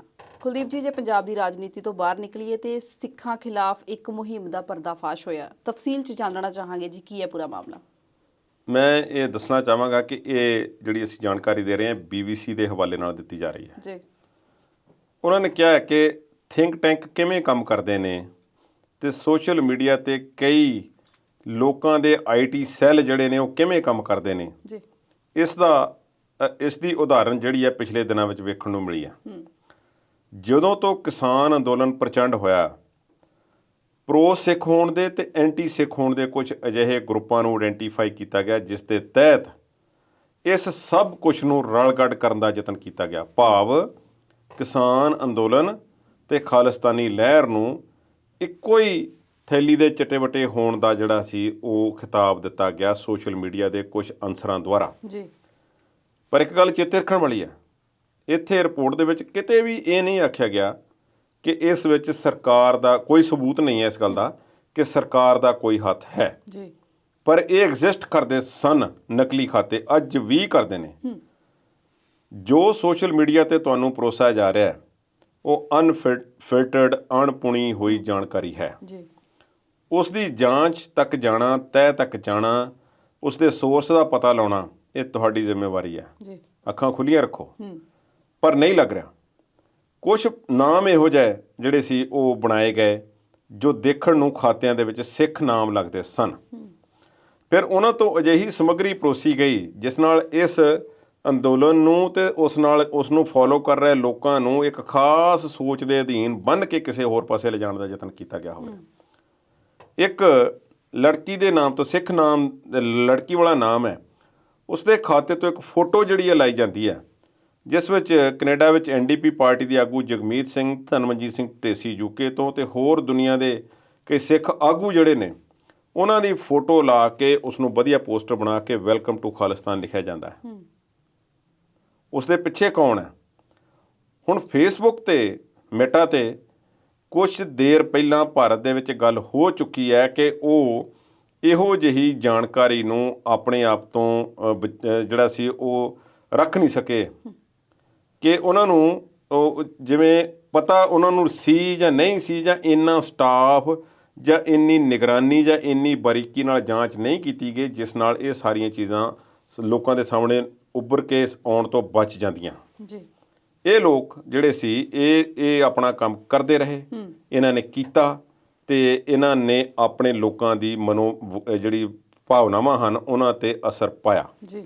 ਇਸੇ ਤਰ੍ਹਾਂ ਕਿਸਾਨ ਅੰਦੋਲਨ ਦੇ ਵਿਰੁੱਧ ਕੁਝ ਨਕਲੀ ਖਾਤੇ ਪਾਏ ਗਏ, ਕਾਫੀ ਸਾਰੇ, ਜਿਨ੍ਹਾਂ ਨੇ ਸਾਰਾ ਦਿਨ ਬੈਠ ਕੇ ਜਾਂ ਸਾਰਾ ਰਾਤ ਵੀ ਕੰਮ ਕਰਕੇ ਵਿਦੇਸ਼ੀ ਮੀਡੀਆ ਨੂੰ ਜਾਂ ਉਹਨਾਂ ਦੇ ਪ੍ਰਤੀ ਗਲਤ ਖਬਰਾਂ ਦਾ ਪ੍ਰਚਾਰ ਤੇ ਪਸਾਰ ਦਾ ਕੰਮ ਕੀਤਾ। ਹੁਣ ਇਹ ਲੰਬੀ ਚੌੜੀ ਦਾਸਤਾਨ ਹੈ, ਇਸ ਨੂੰ ਇਵੇਂ ਸਮਝਣਾ ਜਿਹੜਾ ਥੋੜ੍ਹਾ ਜਿਹਾ ਮੁਸ਼ਕਲ ਹੋਵੇਗਾ। ਜੀ। ਹੁਣ ਇਹ ਸਾਰੀ ਜਾਂਚ ਕੁਝ ਪ੍ਰਾਈਵੇਟ ਮੀਡੀਆ ਸੰਸਥਾਨ ਕਰ ਰਹੇ ਨੇ, ਪਰ ਸਰਕਾਰਾਂ ਕਿੱਥੇ ਨੇ? ਹੁਣ ਮੈਂ ਪਹਿਲਾਂ ਕਹਿ ਦਿੱਤਾ ਕਿ ਇਸ ਵਿੱਚ ਸਰਕਾਰੀ ਹੱਥ ਹੋਣ ਦਾ ਸਬੂਤ ਨਹੀਂ ਹੈ ਕੋਈ। ਕੀ ਫਿਰ ਜੇ ਸਰਕਾਰਾਂ ਇਸ ਮਾਮਲੇ ਤੇ ਚੁੱਪ ਗੜੁੱਪ ਨੇ ਤੇ ਕੀ ਉਹ ਇਸ ਵਿੱਚ ਸ਼ਾਮਲ ਨੇ? ਜੀ। ਪੈਗਾਸਸ ਮਾਮਲੇ ਦੀ ਜਾਂਚ ਵੀ ਜਿਹੜੀ ਆ ਉਹ ਅਗਲੇ ਹੱਦ ਤੱਕ ਪਹੁੰਚ ਰਹੀ ਆ। ਐਪਲ ਕੰਪਨੀ ਨੇ ਪੈਗਾਸਸ ਨੂੰ ਸੂ ਕਰ ਦਿੱਤਾ, ਉਹਨਾਂ ਤੇ ਕੇਸ ਦਾਇਰ ਕਰ ਦਿੱਤਾ ਹੈ ਕਿ ਤੁਸੀਂ ਆਪਣੇ ਇੱਕ ਸੌਫਟਵੇਅਰ ਦੇ ਨਾਲ ਸਾਡੀ ਡਿਵਾਈਸ ਨੂੰ ਇੰਟਰਵੀਨ ਕੀਤਾ ਤੇ ਲੋਕਾਂ ਦੀ ਪ੍ਰਾਈਵੇਸੀ ਭੰਗ ਕੀਤੀ ਹੈ ਜੀ ਤੇ ਜਾਣਕਾਰੀ ਚੋਰੀ ਕੀਤੀ ਹੈ, ਇਹ ਤੁਹਾਡੇ ਤੇ ਕੇਸ ਬਣਦਾ ਹੈ। ਹੁਣ ਐਪਲ ਦਾ ਕੇਸ ਛੋਟਾ-ਮੋਟਾ ਤੇ ਹੋਵੇਗਾ ਨਹੀਂ, ਬਿਲਕੁਲ। ਪਰ ਪੈਗਾਸਸ ਨੂੰ ਚਲਾਉਣ ਵਾਲੇ ਕੌਣ ਨੇ? ਵੱਡੇ ਲੋਕ, ਵੱਡੀਆਂ ਸਰਕਾਰਾਂ। ਕੀ ਉਹ ਕੇਸ ਨੂੰ ਅੱਗੇ ਜਾਣ ਦੇਣਗੀਆਂ? ਪੈਗਾਸਸ ਵਾਲੇ ਇਹੋ ਕਹਿੰਦੇ ਨੇ ਕਿ ਜ਼ਿੰਮੇਵਾਰ ਸਰਕਾਰਾਂ ਨੂੰ ਅਸੀਂ ਦਿੰਦੇ ਰਹੇ ਹਾਂ। ਜੀ ਬਿਲਕੁਲ। ਛੱਡ ਦਈਏ ਉਹ ਸੌਫਟਵੇਅਰ ਨੂੰ। ਗੱਲ ਇਸੇ ਦੀ ਹੀ ਹੈ ਕਿ ਇਹ ਖਾਤੇ ਜਿਹੜੇ ਹੁਣ ਤੱਕ ਇਸ ਤਰ੍ਹਾਂ ਦੇ ਸਨ, ਇਹਨਾਂ ਵਿੱਚ ਨਾਮਵਰ ਹਸਤੀਆਂ ਨੂੰ ਟਾਰਗੇਟ ਕਰਕੇ ਉਹਨਾਂ ਦੇ ਨਾਮ ਦੇ ਖਾਤੇ, ਹੈਸ਼ਟੈਗ, ਸਪੈਲਿੰਗਸ, ਉਹ ਸਾਰੇ ਇੰਜ ਬਣਾਏ ਗਏ ਜਿਵੇਂ ਉਹ ਅਸਲੀ ਕਿਸੇ ਵਿਅਕਤੀ ਦੇ ਹੋਣ। ਫੋਟੋਆਂ ਵੀ ਵਰਤੀਆਂ ਗਈਆਂ। ਹੁਣ ਕਿਸੇ ਦੀ ਇਹ ਗੱਲ ਹੋਰ ਹੈ, ਕਿਸੇ ਦੀ ਫੋਟੋ ਕਿਸੇ ਦੇ ਉਹਦੇ ਆਪਣੇ ਅਕਾਊਂਟ ਤੇ ਨਾ ਹੋਵੇ, ਕਿਸੇ ਫੇਮਸ ਵਿਅਕਤੀ ਦੀ, ਜੀ, ਤੇ ਵਰਤ ਕੋਈ ਉਹਨੂੰ ਹੋਰ ਰਿਹਾ ਹੋਵੇ, ਇਹ ਇਲੀਗਲ ਨਹੀਂ ਹੈ। ਇੱਥੋਂ ਇਹਦਾ ਮਤਲਬ ਇਹ ਵੀ ਨਹੀਂ ਕਿ ਉਹ ਖਾਤਾ ਜਾਲੀ ਹੈ। ਹੋ ਸਕਦਾ ਕਿ ਉਹ ਵਿਅਕਤੀ ਉਹ ਤੋਂ ਪ੍ਰਭਾਵਿਤ ਹੋਵੇ ਜਾਂ ਉਸ ਦਾ ਫੈਨ ਹੋਵੇ ਜਾਂ ਕਿਸੇ ਤਰੀਕੇ ਵੀ ਕੁਝ ਵੀ ਹੋ ਸਕਦਾ ਜੀ। ਤੇ ਫੋਟੋ ਤੇ ਕਿਸੇ ਦੀ ਵੀ ਲਾ ਸਕਦਾ ਕੋਈ ਪ੍ਰੋਫਾਈਲ ਤੇ, ਪਰ ਉਹ ਜੇ ਬਣਾਈ ਇਸ ਤਰੀਕੇ ਨਾਲ ਜਾਂਦੀ ਹੈ ਤੇ ਪੋਸਟ ਇਸ ਹਿਸਾਬ ਨਾਲ ਉੱਥੇ ਕੀਤੀਆਂ ਜਾਂਦੀਆਂ ਨੇ ਕਿ ਹੈਸ਼ਟੈਗ ਲੱਗੇ ਹੋਏ ਨੇ ਬਕਾਇਦਾ, ਤੇ ਕਿਸੇ ਖਾਸ ਮੁੱਦੇ ਤੇ ਜਿਹੜਾ ਉਸ ਦੇ ਵਿਚਾਰ ਜਿਹੜੇ ਨੇ ਦੇਣ ਦੀ ਕੋਸ਼ਿਸ਼ ਕੀਤੀ ਜਾਂਦੀ ਹੈ, ਤੇ ਫਿਰ ਪ੍ਰਭਾਵਿਤ ਉਸ ਤੋਂ ਹਜ਼ਾਰਾਂ ਲੋਕ ਹੁੰਦੇ ਨੇ। ਉਸ ਦੇਖਣ ਵਾਲੇ ਫੋਲੋਅਰ ਬਹੁਤ ਨੇ ਫੇਮਸ ਲੋਕਾਂ ਦੇ, ਜਿਹੜੇ ਖਾਸ ਤੌਰ ਤੇ ਮੀਡੀਆ ਬਿਜ਼ਨਸ ਕੰਮ ਕਰਦੇ ਨੇ, ਉਹਨਾਂ ਦੇ ਨਾਲ ਤੇ ਕਿੰਨੇ ਜੁੜੇ ਹੋਏ ਲੋਕ ਨੇ। ਨਾਲੇ ਜੋ ਪਰੋਸਾਂਗੇ ਉਹ ਮਨ ਤੇ ਅਸਰ ਤਾਂ ਕਰਦਾ ਹੀ ਹੈ। ਮਨ ਤੇ ਅਸਰ ਕਰਦਾ ਹੈ। ਕ੍ਰਾਸ ਚੈੱਕ ਕਰਨ ਵਾਲੀ ਗੱਲ ਨਹੀਂ ਹੈ। ਔਰ ਹੈਰਾਨੀ ਦੀ ਗੱਲ ਇਸ ਸਰਵੇ ਦੇ ਵਿੱਚ ਇਹ ਵੀ ਪਾਈ ਗਈ ਕਿ ਬਹੁਤ ਸਾਰੇ ਲੋਕ ਜਿਹੜੇ ਸਰਕਾਰੀ ਦਰਬਾਰੇ ਰਾਜਨੀਤਿਕ ਲੋਕ ਸਨ, ਜੀ, ਅਫਸਰ ਸਨ, ਔਰ ਚੰਗੀਆਂ ਯੂਨੀਵਰਸਿਟੀਆਂ ਦੇ ਪ੍ਰੋਫੈਸਰ, ਡਾਕਟਰ, ਉਹਨਾਂ ਨੇ ਇਹੋ ਜਿਹੇ ਜਾਲੀ ਖਾਤਿਆਂ ਨੂੰ ਫੋਲੋ ਕੀਤਾ। ਅਣਜਾਣੇ ਵਿੱਚ ਫੋਲੋ ਕਰਦੇ ਰਹੇ, ਪੜ੍ਹਦੇ ਰਹੇ, ਉਹਨੂੰ ਦੇਖਦੇ ਰਹੇ, ਜੋ ਉਸਦੇ ਜਾਣਕਾਰੀ ਆਉਂਦੀ ਰਹੀ ਉਸ 'ਤੇ ਬਿਲੀਵ ਕਰਦੇ ਰਹੇ ਕਿ ਠੀਕ ਆ ਜੋ ਸਾਨੂੰ ਦਿੱਤਾ ਜਾ ਰਿਹਾ। ਇਹਨਾਂ 'ਤੇ ਬਿਲੀਵ ਕੀਤਾ ਔਰ ਉਹਨਾਂ ਨੂੰ ਗਾਂਹ ਫਾਰਵਰਡ ਵੀ ਕੀਤਾ, ਉੱਥੇ ਕਮੈਂਟ ਵੀ ਕੀਤੇ ਤੇ ਲਾਈਕਸ ਵੀ ਦਿੱਤੇ। ਸੋ ਉਹ ਲੋਕ ਵੀ ਇਸ ਝਾਂਸੇ ਵਿੱਚ ਆ ਗਏ। ਹੁਣ ਸਾਨੂੰ ਆਪਣੀ ਇਹ ਇੱਕ ਸਹੀ ਜਾਣਕਾਰੀ ਤੱਕ ਅਪਰੋਚ ਲਿਜਾਣ ਲਈ ਸਾਨੂੰ ਆਪਣੀ ਅਪਰੋਚ, ਸੋਚ ਤੇ ਸਮਝ ਨੂੰ ਬਦਲਣਾ ਪਏਗਾ ਕਿ ਜਿਹੜੀ ਜਾਣਕਾਰੀ ਸਾਨੂੰ ਪਰੋਸੀ ਜਾ ਰਹੀ ਹੈ ਉਹ ਕਿਹੜੇ ਸੋਰਸ ਤੋਂ ਆਈ ਹੈ। ਪਹਿਲੇ ਤਾਂ ਇਹੋ ਗੱਲ ਹੈ। ਜਿਵੇਂ ਇੱਕ ਗੱਲ ਹੈ ਕਿ ਟਾਈਮਜ਼ ਮੈਗਜ਼ੀਨ ਦੇ ਵਿੱਚ ਇੱਕ ਖਬਰ ਛਪਦੀ ਹੈ, ਉੱਤਰ ਪ੍ਰਦੇਸ਼ ਸਰਕਾਰ ਦੀਆਂ ਪ੍ਰਾਪਤੀਆਂ ਗਣਾਈਆਂ ਜਾਂਦੀਆਂ ਨੇ ਜੀ। ਉੱਥੇ ਫਿਰ ਉਹ ਸਰਕਾਰ ਜਿਹੜੀ ਆ ਉਸ ਨੂੰ ਦਿਖਾਉਂਦੀ ਹੈ। ਭਾਰਤ ਦੇ ਵਿੱਚ ਦੇਖੋ ਟਾਈਮ ਮੈਗਜ਼ੀਨ ਨੇ ਸਾਨੂੰ ਕਵਰ ਕੀਤਾ ਤੇ ਥੱਲੇ ਇੱਕ ਬਰੀਕ ਜਿਹਾ ਕਰਕੇ ਉਸ ਆਰਟੀਕਲ ਦੇ ਲਿਖ ਦਿੱਤਾ ਜਾਂਦਾ ਹੈ ਮਟੀਰੀਅਲ ਫਰੋਮ ਉੱਤਰ ਪ੍ਰਦੇਸ਼। ਉਹ ਸਰਕਾਰੀ ਇਸ਼ਤਿਹਾਰ ਸੀ ਜੀ, ਕੋਈ ਵੀ ਲਗਵਾ ਸਕਦਾ ਹੈ। ਅੱਜ ਕੱਲ੍ਹ ਵੀ ਪੰਜਾਬ ਦੀ ਇਕੱਲੀ ਸੋਸ਼ਲ ਮੀਡੀਆ ਦੀ ਮੈਂ ਗੱਲ ਨਹੀਂ ਕਰ ਰਿਹਾ, ਅਖਬਾਰਾਂ ਵਿੱਚ ਵੀ ਤੁਹਾਨੂੰ ਇਹੋ ਜਿਹੀਆਂ ਖਬਰਾਂ 20 ਮਿਲ ਜਾਣਗੀਆਂ, 20% ਮਿਲ ਸਕਦੀਆਂ ਨੇ ਕਿਸੇ ਮਾੜੀ ਅਖਬਾਰ ਦੇ ਵਿੱਚ ਵੀ, ਜਿਹੜੀ ਪੜ੍ਹ ਕੇ ਤੁਹਾਨੂੰ ਲੱਗੇਗਾ ਕਿ ਇਹ ਵਾਕਿਆ ਲੋਕਾਂ ਇਹ ਖਬਰ ਦਿੱਤੀ ਜਾ ਰਹੀ ਹੈ, ਜਦ ਕਿ ਵਿਊ ਪੁਆਇੰਟ ਹੁੰਦਾ ਉਸ ਦੇ ਵਿੱਚ ਆਪਣੀ ਗੱਲ ਕੀਤੀ ਗਈ ਹੁੰਦੀ ਹੈ, ਗੱਲ ਨੂੰ ਕੁਝ ਹੋਰ ਤੋੜ ਮਰੋੜ ਕੇ ਪੇਸ਼ ਕਰਨ ਦੀ ਕੋਸ਼ਿਸ਼ ਕੀਤੀ ਗਈ ਹੁੰਦੀ ਹੈ। ਇਹ ਬਰੀਕ ਲਾਈਨ ਹੈ, ਇਸ ਨੂੰ ਥਿਨ ਲਾਈਨ ਨੂੰ ਸਮਝਣ ਦੀ ਲੋੜ ਹੈ। ਚੰਗੇ ਰਵਾਂਗੇ ਜੇ ਸਮਝਾਂਗੇ, ਜੇ ਖੋਜ ਆਧਾਰਿਤ ਅਸੀਂ ਆਪਣੀ ਸੋਚ ਨੂੰ ਵਿਕਸਿਤ ਕਰਾਂਗੇ ਫੇਰ ਹੋਵੇਗਾ। ਜੇ ਅਸੀਂ ਯਕੀਨ ਕਰਨਾ ਪੁੱਠੀਆਂ ਸਿੱਧੀਆਂ ਗੱਲਾਂ ਤੇ, ਜਿਹੜੀ ਆ ਗਈ ਸਾਨੂੰ ਸਵੇਰ ਨੂੰ ਆ ਗਈ, ਅਸੀਂ ਜਵਾਬ ਦੇਣੇ ਸ਼ੁਰੂ ਕਰ ਦੇਣੇ ਨੇ। ਜੇ ਕਿਸੇ ਨੇ ਉਹੋ ਜਿਹੇ ਪੇਜ ਤੋਂ ਸਿੱਖਾਂ ਦੇ ਖਿਲਾਫ ਕੁਛ ਆਖ ਦਿੱਤਾ, ਸਿੱਖਾਂ ਨੇ ਉਸ ਨੂੰ ਘੇਰ ਲੈਣਾ। ਜੇ ਉਹ ਸਿੱਖਾਂ ਦੇ ਪ੍ਰੋ ਆਖ ਦਿੱਤਾ ਤਾਂ ਦੂਸਰਿਆਂ ਨੇ ਘੇਰ ਲੈਣਾ। ਇਸ ਤਰ੍ਹਾਂ ਦੇ ਥਿੰਕ ਟੈਂਕ ਜਿਹੜੇ ਨੇ ਸੋਸ਼ਲ ਮੀਡੀਆ ਨੂੰ ਵੀ ਬਾਈਪਾਸ ਕਰ ਜਾਂਦੇ ਨੇ, ਕਿਉਂਕਿ ਉਹਨਾਂ ਕੋਲ ਵੀ ਤਰੀਕਾ ਨਹੀਂ ਹੈ ਇਸ ਨੂੰ ਕਾਬੂ ਕਰਨ ਦਾ। ਇਸ ਤੋਂ ਬਚਣ ਦੀ ਲੋੜ ਹੈ ਜੀ। ਕੁਲਦੀਪ ਜੀ, ਜਾਣ ਤੋਂ ਪਹਿਲਾਂ ਜੇ ਜੰਗੀ ਜਹਾਜ਼ F-16 ਦੀ ਗੱਲ ਕਰੀਏ ਤੇ ਇਸ ਜਹਾਜ਼ ਨੂੰ ਲੈ ਕੇ ਪਾਕਿਸਤਾਨ ਦੇ ਨਾਲ ਕੀ ਰੌਲਾ ਚੱਲ ਰਿਹਾ? ਵਿੰਗ ਕਮਾਂਡਰ ਅਭਿਨੰਦਨ ਵਰਥਾਮਨ ਨੂੰ ਪੁਰਸਕਾਰ ਮਿਲਿਆ, ਵੀਰਤਾ ਪੁਰਸਕਾਰ, ਵੀਰ ਚੱਕਰ ਜੀ। ਇੱਕ ਤੇ ਮੈਂ ਸਮਝਦਾ, ਮੈਨੂੰ ਲੱਗਦਾ, ਬਾਕੀ ਟੈਕਨੀਕਲ ਬੰਦੇ ਜਾਣਦੇ ਨੇ, ਇਹ ਪੁਰਸਕਾਰ ਥੋੜ੍ਹਾ ਜਿਹਾ ਛੋਟਾ ਹੈ। ਦੋ ਗੱਲਾਂ ਨੇ। ਇੱਕ ਤੇ ਇਹ ਹੈ ਕਿ ਜਿਸ ਤਰੀਕੇ ਨਾਲ ਉਹ ਉੱਥੇ ਉਹਨਾਂ ਦਾ ਜਹਾਜ਼ ਡਿੱਗ ਪਿਆ, ਕ੍ਰੈਸ਼ ਹੋ ਗਿਆ ਮਿਗ, ਤੇ ਉਸ ਤੋਂ ਬਾਅਦ ਉਹ ਫੜੇ ਗਏ ਨੇ, ਤੇ ਕੰਪੋਜ਼ਰ ਜਿਹੜਾ ਉਹਨਾਂ ਨੇ ਰੱਖਿਆ ਉੱਥੇ ਸਾਹਮਣੇ ਲੋਕਾਂ ਦੇ, ਪ੍ਰੋਫੈਸ਼ਨਲ ਬਿਹੇਵੀਅਰ ਜਿਹੜਾ ਦੁਨੀਆ ਨੂੰ ਉਹਨਾਂ ਨੇ ਸ਼ੋਅ ਕੀਤਾ ਹੈ, ਤੇ ਆ ਕੇ ਫਿਰ ਉਹ ਜੌਬ 'ਤੇ ਵਾਪਸ ਜਾਂਦੇ ਨੇ। ਇਹ ਬਹਾਦਰੀ ਆ, ਕਿਸੇ ਬਹਾਦਰੀ ਤੋਂ ਘੱਟ ਨਹੀਂ। ਪਰ ਮੈਂ ਇੱਕ ਤੁਹਾਨੂੰ ਹੋਰ ਉਦਾਹਰਨ ਦਿੰਦਾ। ਜਿਹੜੇ ਮਿਗ ਜਹਾਜ਼ ਹੁਣ ਭਾਰਤ ਵਾਲੇ ਹੌਲੀ ਹੌਲੀ ਫੇਜ਼ ਆਊਟ ਕਰ ਰਹੇ ਨੇ, ਤੇ ਹਰ 6 ਮਹੀਨਿਆਂ ਬਾਅਦ ਖਬਰ ਆਈ ਰਹਿੰਦੀ ਕਿ ਫਲਾਨੀ ਜਗ੍ਹਾ 'ਤੇ ਮਿਗ ਕ੍ਰੈਸ਼ ਹੋ ਗਿਆ, ਫਲਾਨੀ ਜਗ੍ਹਾ 'ਤੇ ਕ੍ਰੈਸ਼ ਹੋ ਗਿਆ। ਠੀਕ ਹੈ, ਲੜਾਈਆਂ ਜਿੱਤੀਆਂ ਹੋਣਗੀਆਂ ਇਹਨਾਂ ਦੇ ਸਿਰ 'ਤੇ ਜਹਾਜ਼ਾਂ ਦੇ, ਪਰ ਇਹ ਪੁਰਾਣੇ ਨੇ। ਇਹਨਾਂ ਨੂੰ ਫਲਾਇੰਗ ਕੌਫਿਨ ਵੀ ਆਖਿਆ ਜਾਂਦਾ, ਉੱਡਦੇ ਫਿਰਦੇ ਤਾਬੂਤ। ਜਿਨ੍ਹਾਂ ਵਿੱਚ ਲਾਸ਼ ਨੂੰ ਲੈ ਕੇ ਜਾਂਦੇ ਆ। ਪੁਰਾਣੇ ਨੇ ਜਹਾਜ਼, ਆਊਟਡੇਟਡ ਹੋ ਚੁੱਕੇ ਨੇ। ਹੋ ਸਕਦਾ ਹੈ ਵਧੀਆ ਹੋਣ, ਪਰ ਜਿਹੜੇ ਰਫਾਲ ਸਾਨੂੰ ਖਰੀਦਣਾ ਪਿਆ ਕੋਈ ਤਾਂ ਕਾਰਨ ਰਿਹਾ ਨਾ। ਬਿਲਕੁਲ। ਪਾਕਿਸਤਾਨ ਕੋਲ ਹੈ F-16। ਜਦੋਂ ਪੁਲਵਾਮਾ ਦੇ ਵਿੱਚ ਹਮਲਾ ਹੁੰਦਾ ਹੈ ਤਾਂ ਭਾਰਤ ਸਰਕਾਰ ਜਿਹੜੀ ਹੈ ਬਾਲਾਕੋਟ ਦੇ ਪਾਕਿਸਤਾਨ ਦੇ ਏਰੀਏ ਦੇ ਵਿੱਚ ਬੰਬ ਸੁੱਟਦੀ ਹੈ। ਹੁਣ ਉਹ ਬਾਲਾਕੋਟ ਦੇ ਵਿੱਚ ਪਾਕਿਸਤਾਨ ਵਾਲੇ ਤਾਂ ਇਹ ਕਹਿੰਦੇ ਨੇ ਕਿ ਸਾਡੇ ਕੁਝ ਦਰਖਤ ਪੁੱਟ ਦਿੱਤੇ ਤੇ ਉੱਥੇ ਕੋਈ ਜਿਹੜਾ ਅੱਤਵਾਦੀਆਂ ਦਾ ਟ੍ਰੇਨਿੰਗ ਸੈਂਟਰ ਸੋ ਕਾਲਡ ਸੀ, ਉੱਥੇ ਇਦਾਂ ਦਾ ਕੁਝ ਨਹੀਂ ਤੇ ਉਹਦਾ ਕੋਈ ਨੁਕਸਾਨ ਨਹੀਂ, ਸਾਡਾ ਹੋਰ ਕੋਈ ਨੁਕਸਾਨ ਨਹੀਂ ਹੋਇਆ। ਦਰਖਤਾਂ 'ਚ ਬੰਬ ਸੁੱਟੇ ਨੇ ਭਾਰਤ ਵਾਲਿਆਂ ਨੇ। ਇਹ ਗੱਲ ਤੇ ਉਹੀ ਦੱਸ ਸਕਦੇ ਨੇ। ਜਦੋਂ BBC ਦੀ ਟੀਮ ਉੱਥੇ ਜਾਂਦੀ ਹੈ ਤਾਂ ਉਹ ਚੰਗੀ ਤਰ੍ਹਾਂ ਦਿਖਾਉਂਦੇ ਵੀ ਨਹੀਂ ਉਹਨਾਂ ਨੂੰ।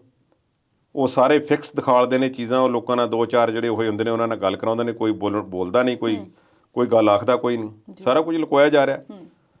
ਇਹ ਜਿਹੜੀਆਂ ਰੱਖਿਆ ਦੀਆਂ ਨੀਤੀਆਂ ਹੁੰਦੀਆਂ ਨੇ, ਇੱਥੇ ਇਨਫੋਰਮੇਸ਼ਨ ਡਾਇਵਲਜ ਨਹੀਂ ਕੀਤੀ ਜਾਂਦੀ। ਆਪਣੀ ਗੱਲ ਨੂੰ ਉੱਤਮ ਬਣਾ ਕੇ ਦੱਸਣਾ, ਇਹ ਸਾਰੇ ਦੇਸ਼ਾਂ ਦਾ ਰਿਵਾਜ ਹੁੰਦਾ ਹੈ। ਇਹ ਭਾਰਤ ਤੇ ਪਾਕਿਸਤਾਨ ਵਿੱਚ ਕੋਈ ਨਵੀਂ ਗੱਲ ਨਹੀਂ, ਹਮੇਸ਼ਾ ਇਹੋ ਹੁੰਦਾ ਆ। ਗਾਂ ਵੀ ਹੋਵੇਗਾ। ਚੀਨ ਨਾਲ ਵੀ ਗਲਵਾਨ ਦੇ ਵਿੱਚ ਇਹੋ ਕੁਝ ਹੀ ਹੋਇਆ। ਉਹਨਾਂ ਨੇ ਸਾਲ ਡੇਢ ਬਾਅਦ ਜਾ ਕੇ ਉਹ ਮੰਨੇ ਨੇ ਕਿ ਸਾਡੇ ਵੀ ਫੌਜੀ ਮਰੇ ਸੀ। ਹੁਣ ਇੱਥੇ ਆਉਂਦੇ ਆ, ਜਿਹੜਾ ਮੈਂ ਪਹਿਲਾਂ ਕਿਹਾ ਕਿ ਇਹ ਪੁਰਸਕਾਰ ਉਹਨਾਂ ਲਈ ਛੋਟਾ ਹੈ। ਇੱਕ F-16 ਜਹਾਜ਼ ਹੈ, state of the art technology ਹੈ, ਔਰ ਉਹ ਭਾਵੇਂ ਕਿ ਮੁਕਾਬਲੇ ਹੀ ਹੈ, ਪਰ ਉਸ ਮਿਗ ਦੇ ਨਾਲ ਸ਼ਾਇਦ ਉਹਦਾ ਮੁਕਾਬਲਾ ਨਹੀਂ ਸੀ। ਤੇ ਅਭਿਨੰਦਨ ਵਰਥਮਨ ਦੀ ਇਹ ਬਹਾਦਰੀ ਸੀ ਕਿ ਉਹ F-16 ਦਾ ਮੁਕਾਬਲਾ ਕਰਨ ਲਈ ਉਹਨਾਂ ਨੇ ਜਹਾਜ਼ ਉਡਾ ਲਿਆ। ਦੇਸ਼ ਦੀ ਰੱਖਿਆ ਸੁਰੱਖਿਆ ਦਾ ਮਾਮਲਾ ਹੈ, ਚਲੋ ਉਹਨਾਂ ਨੇ ਕੀਤਾ। ਹੁਣ ਭਾਰਤ ਵਾਲਿਆਂ ਨੇ ਉਹਨਾਂ ਨੂੰ ਸਨਮਾਨ ਦਿੱਤਾ ਹੈ, ਵੀਰਤਾ ਦਾ ਪੁਰਸਕਾਰ, ਤੇ ਉੱਥੇ ਕਹਿ ਦਿੱਤਾ ਕਿ ਇਹਨਾਂ ਨੇ ਦੁਸ਼ਮਣ ਦਾ ਇੱਕ ਜਹਾਜ਼ ਸਿੱਟ ਦਿੱਤਾ, ਜਿਸ ਕਰਕੇ ਜਿਹੜਾ ਸੀ ਇਹਨਾਂ ਨੇ ਬਹਾਦਰੀ ਦਾ ਜਿਹੜਾ ਸ਼ੋਅ ਕੀਤੀ ਹੈ ਤੇ ਇਹਨਾਂ ਨੂੰ ਪੁਰਸਕਾਰ ਦਿੱਤਾ ਜਾਂਦਾ ਹੈ। ਹੋਰ ਵੀ ਲੋਕਾਂ ਨੂੰ ਮਿਲੇ ਨੇ, ਪਰ ਪਾਕਿਸਤਾਨ ਵਾਲਿਆਂ ਨੇ ਫਿਰ ਉਹ ਰਾਗ ਲਾਪਿਆ ਕਿ ਸਾਡਾ ਕੋਈ ਜਹਾਜ਼ ਨਹੀਂ ਡਿੱਗਿਆ। ਇਹ ਤੇ ਅਮਰੀਕਾ ਵਾਲਿਆਂ ਨੇ ਜਿਹਨਾਂ ਤੋਂ ਅਸੀਂ ਜਹਾਜ਼ ਲਏ ਹੋਏ ਉਹ ਸਾਡੇ ਪੂਰੇ ਹਿਸਾਬ ਤੇ ਜਹਾਜ਼ਾਂ ਦੀ ਗਿਣਤੀ ਕਰਕੇ ਗਏ ਨੇ, ਉਹ ਸਾਰੇ ਉੱਦਾਂ ਹੀ ਨੇ। ਤੇ ਤੁਸੀਂ ਜਿਹੜਾ ਕਹਿੰਦੇ ਹੋ ਕਿ F-16 ਸਾਡਾ ਡਿੱਗਿਆ ਸੀ, ਉਹ ਕਿਤੇ ਨਹੀਂ ਡਿੱਗਿਆ, ਤੁਸੀਂ ਝੂਠ ਬੋਲ ਰਹੇ ਹੋ। ਖੈਰ ਉਹ ਨਾ ਵੀ ਬੋਲਦੇ ਤਾਂ ਕੋਈ ਗੱਲ ਨਹੀਂ ਸੀ, ਪਰ ਉਹਨਾਂ ਨੂੰ ਬੋਲਣਾ ਪੈਣਾ ਸੀ। ਜੇ ਉਹ ਅਮਰੀਕਾ ਦੀ ਗਵਾਹੀ ਲੈ ਕੇ ਸਾਬਤ ਕਰਨਾ ਚਾਹੁੰਦੇ ਨੇ ਕਿ ਜਹਾਜ਼ਾਂ ਦੀ ਗਿਣਤੀ ਪੂਰੀ ਹੈ, ਤੇ ਸਾਨੂੰ ਭਾਰਤੀਆਂ ਨੂੰ ਯਕੀਨ ਕਰ ਲੈਣਾ ਚਾਹੀਦਾ ਹੈ ਕਿ ਗਵਾਈਆਂ ਕੱਚੀਆਂ ਹੁੰਦੀਆਂ ਨੇ।